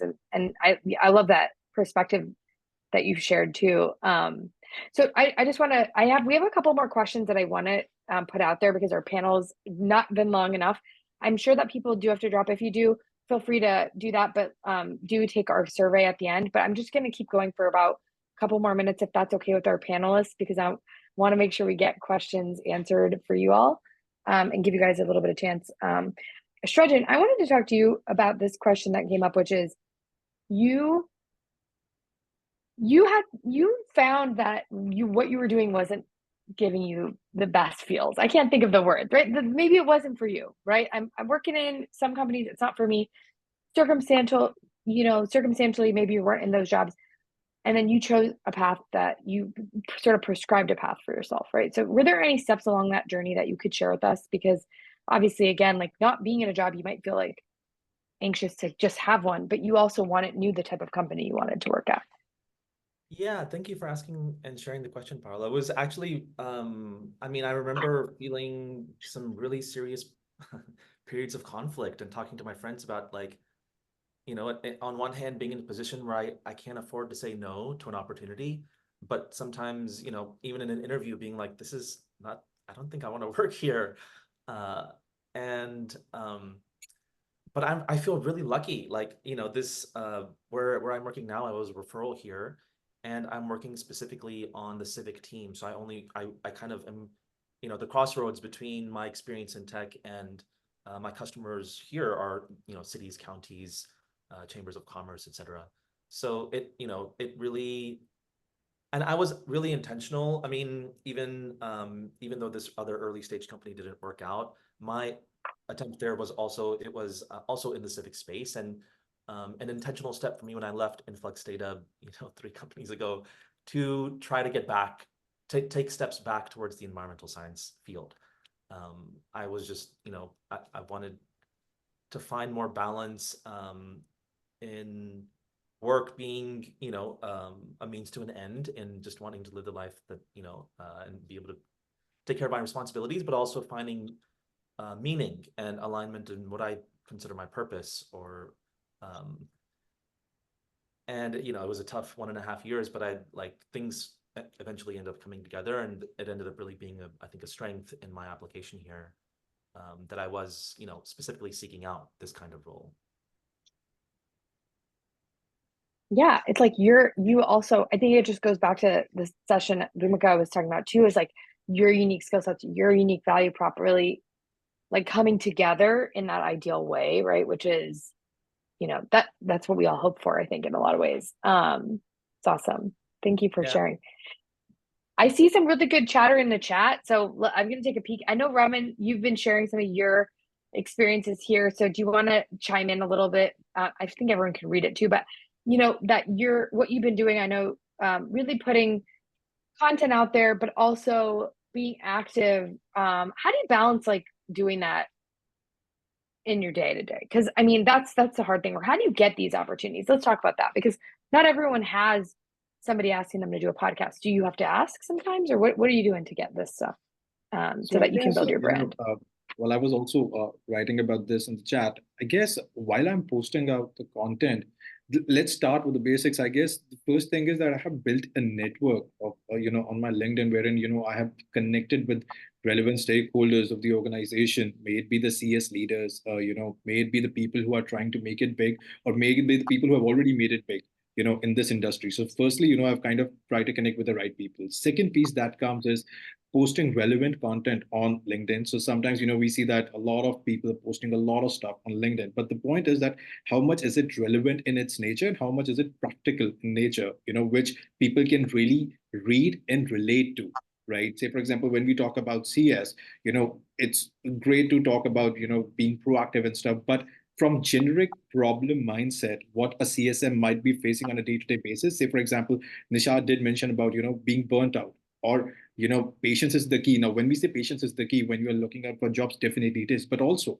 while solving problems from a CS mindset, when you are on the job inside an organization, still patience is the key. You know, you can't panic. You can't hit the panic button right away. What are the key things that you do? Again, so that's from a CSM mindset, which a lot of CSMs would want to kind of, you know, read about. And then, you know, now from a leadership standpoint, you know, what kind of collaborative stuff can be done. Say, for example, CS collaborating with marketing, CS collaborating with product, CS collaborating with sales, because these are some generic pain points within a lot of organizations which people might be facing.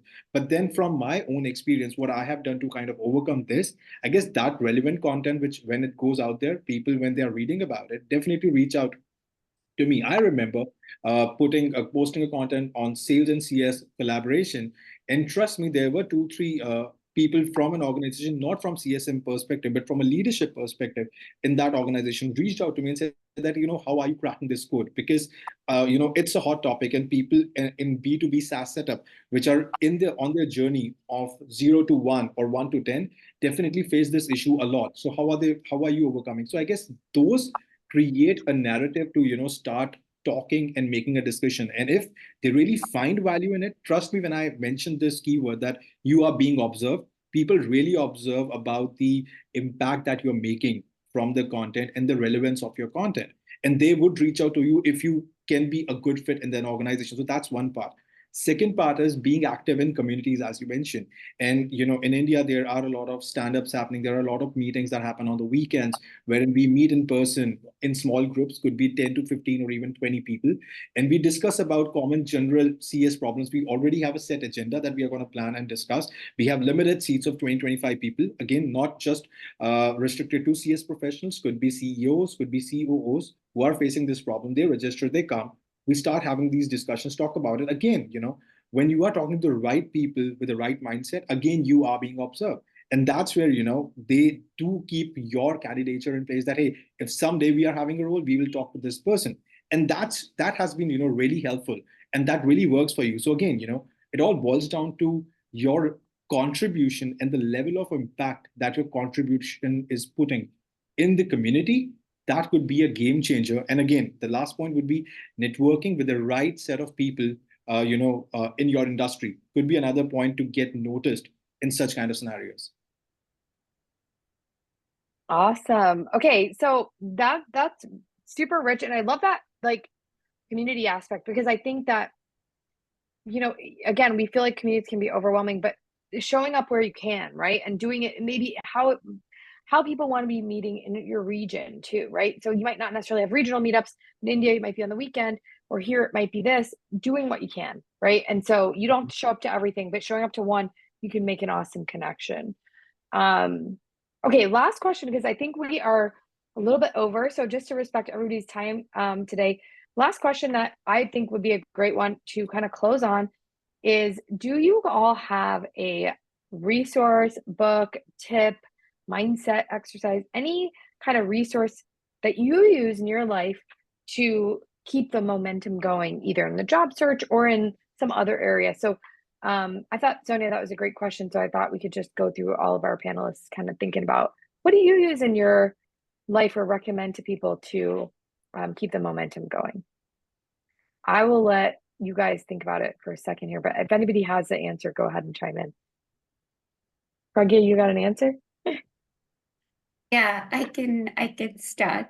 So I think, Parul, I'm going to bring it back to what you started with, which is we can't have a South Asian success meet without bringing spirituality into it. And really that's what it is. Like it is a common philosophy in India that focus on your actions, not on the results. So that's my go-to thing. So I'm like, am I doing the right things? Am I doing what I'm supposed to do? Is this what I want to do? So I keep bringing it back to actions, basically, and try to focus on doing the work, basically. So as simple as that. Not to say that means you've conquered everything, but it does help me a lot. Wonderful. That's great. Thank you so much for that. Who's next? Who wants to go next? I don't want to. Anyone have an idea ready? Nishit, you got something? For me, it was when I was job searching, what helped me with the momentum and keeping everything organized was a very simple Excel sheet where I would write down everything, put the company name and the JD and what were the next steps that were happening. I know that right now there are a lot of softwares out there in the market. Obviously, we can use that too. But for me, it was just having a simple spreadsheet to know that on the days that when I felt that am I putting in enough effort, I could go back to that Excel sheet and tell to myself that, yes, I am putting enough efforts and these are the various stages that I am in, just to remind myself and to keep myself organized too. So yes, I think a Kanban board or just a simple Excel sheet worked wonders for me, definitely. That's awesome. Yeah, keeping everything straight and consistent, and I mean that. Yeah, it's so simple, but like often a missed probably step, right, to keep track of things. Shrajan, how about you? Any tools or resources for the group? Nothing new under the sun here. I feel like I can relate so much to things people have already said. Like Nishit, when you were mentioning about just accepting the fact that we are going to be stressed, that I really appreciated you mentioning that. And I think I've been in that situation. I think what stresses me out most is feeling like I didn't do my best, right? So working hard to shoot your shot, but then like Pragya mentioned, like try not to get too attached to the outcome. But if you do and you get rejected, don't let that beat you down, and like take that opportunity to remind yourself of your own value, and stay on course. And like others have mentioned, there will be light at the end of the tunnel. So yeah, that's what's been really helpful for me as well. Awesome. Love that. Raman, how about you? Tools or tips? I guess the very first step, and again, I'll second the opinion by Nishat itself here, is that, facing the fact that definitely, it's stressful times, but it's not the end, and that becomes or acts as a fuel, for you to kind of improve, on your skill sets on a day-to-day basis. Because one thing that I started to look at now was that, considering that I was not working, was that, hey, I have ample of time. Either I keep, either I do something that's constructive or not. So I guess I kind of broke down my time into, certain aspects that was fulfilling for me. I had never meditated in my life. Trust me, I never did that, because I'm a person who has been, into fast-paced environments, music, running, and all that stuff. So I was like, let's take a step back. Let's relax. Let's breathe for a while, and make pace with reality. And so I guess I started meditating. I started with 30 minutes, and now I'm at 1 hour right now. But that was one thing that really helped me open up to thoughts. I would say more on the perspective of positive thoughts, where I could sense whatever is happening for a good reason. I guess this was the need of the hour, because one thing that I had also posted on LinkedIn was that after I was out of work, one thing that I realized personally was that I was so carried away with my day-to-day job, was that I was not spending enough time with the family. Again, and though it sounds very easy, that, hey, you want to spend time, and it's on, but trust me, the value, or the attention of detail that you get when you are spending each and every moment with the family, after you are working, you really realize that, oh man, I was missing so much. Like, honestly, I didn't know that my dad had started to run again, or my mom was kind of going out with friends and having these, social outings. And plus, my kid had started to walk and even started saying certain words. But the point was that I started rejoicing smaller moments that really matter, because earlier it was just a robotic life, that waking up, starting, getting, hustle and stuff. So that, you take a step back. And while all of this is happening, again, giving time to what is really going to improve my skill sets better, by posting, by reading relevant information, reading relevant content on customer success, basically doing what you're passionate about. I guess that was a fuel for me to kind of reach out to the right people, post information, or post impactful content. So I guess these few things really helped me do better in the journey of finding out a job, and also taking a step back. And though it was a panic situation, but kind of making pace with reality, that this is what it is, and there is light at the end of this tunnel. That's awesome. Thank you so much. Wow. Okay, great. I mean, great tips from you guys. And I think the power of, like, positivity, right? Finding whatever that path is, it sounds like that's really the key. And yeah, don't listen to the noise, Swati said. And I even say, like, I mean, embarking on something new is scary. Embarking on a job search is scary, but like, there's so much resource and content for us. So, this community is here for everyone. And I think this is actually like a great way to close. Thank you for the panelists so much for your time and your inputs. But, this doesn't have to stop here. And I hope that everyone on this call, you may not be a member of South Asian Success, and that's okay, but know that this community is here, and that you can find us and connect with us, and just have a sounding board sometimes, right? You might not have anything but just a question, or, hey, Raman, tell me, what meditation did you use, an app, right? And you might go like, okay, tell me what app you use. And that could be a great way to kickstart, a new connection. So we hope everyone found this session useful. As I mentioned, there's a short survey. Please do let us know your sentiments. We wanted to build something for the community at large and for anyone that's out there in the job search, because we know that it's not easy today. And so we will send out the recording to those that registered. And then if you stuck around for up until 7, I'll give everyone like a little grace, because we did 7 Central, because we did end late. We'll also be notifying the winners today for our coaching folks. Thank you again to speakers, panelists, all the preparation. Really appreciate everyone's efforts, and hopefully everyone has a great rest of their day, whichever side of the day it is. I'm wishing you all well. Take care.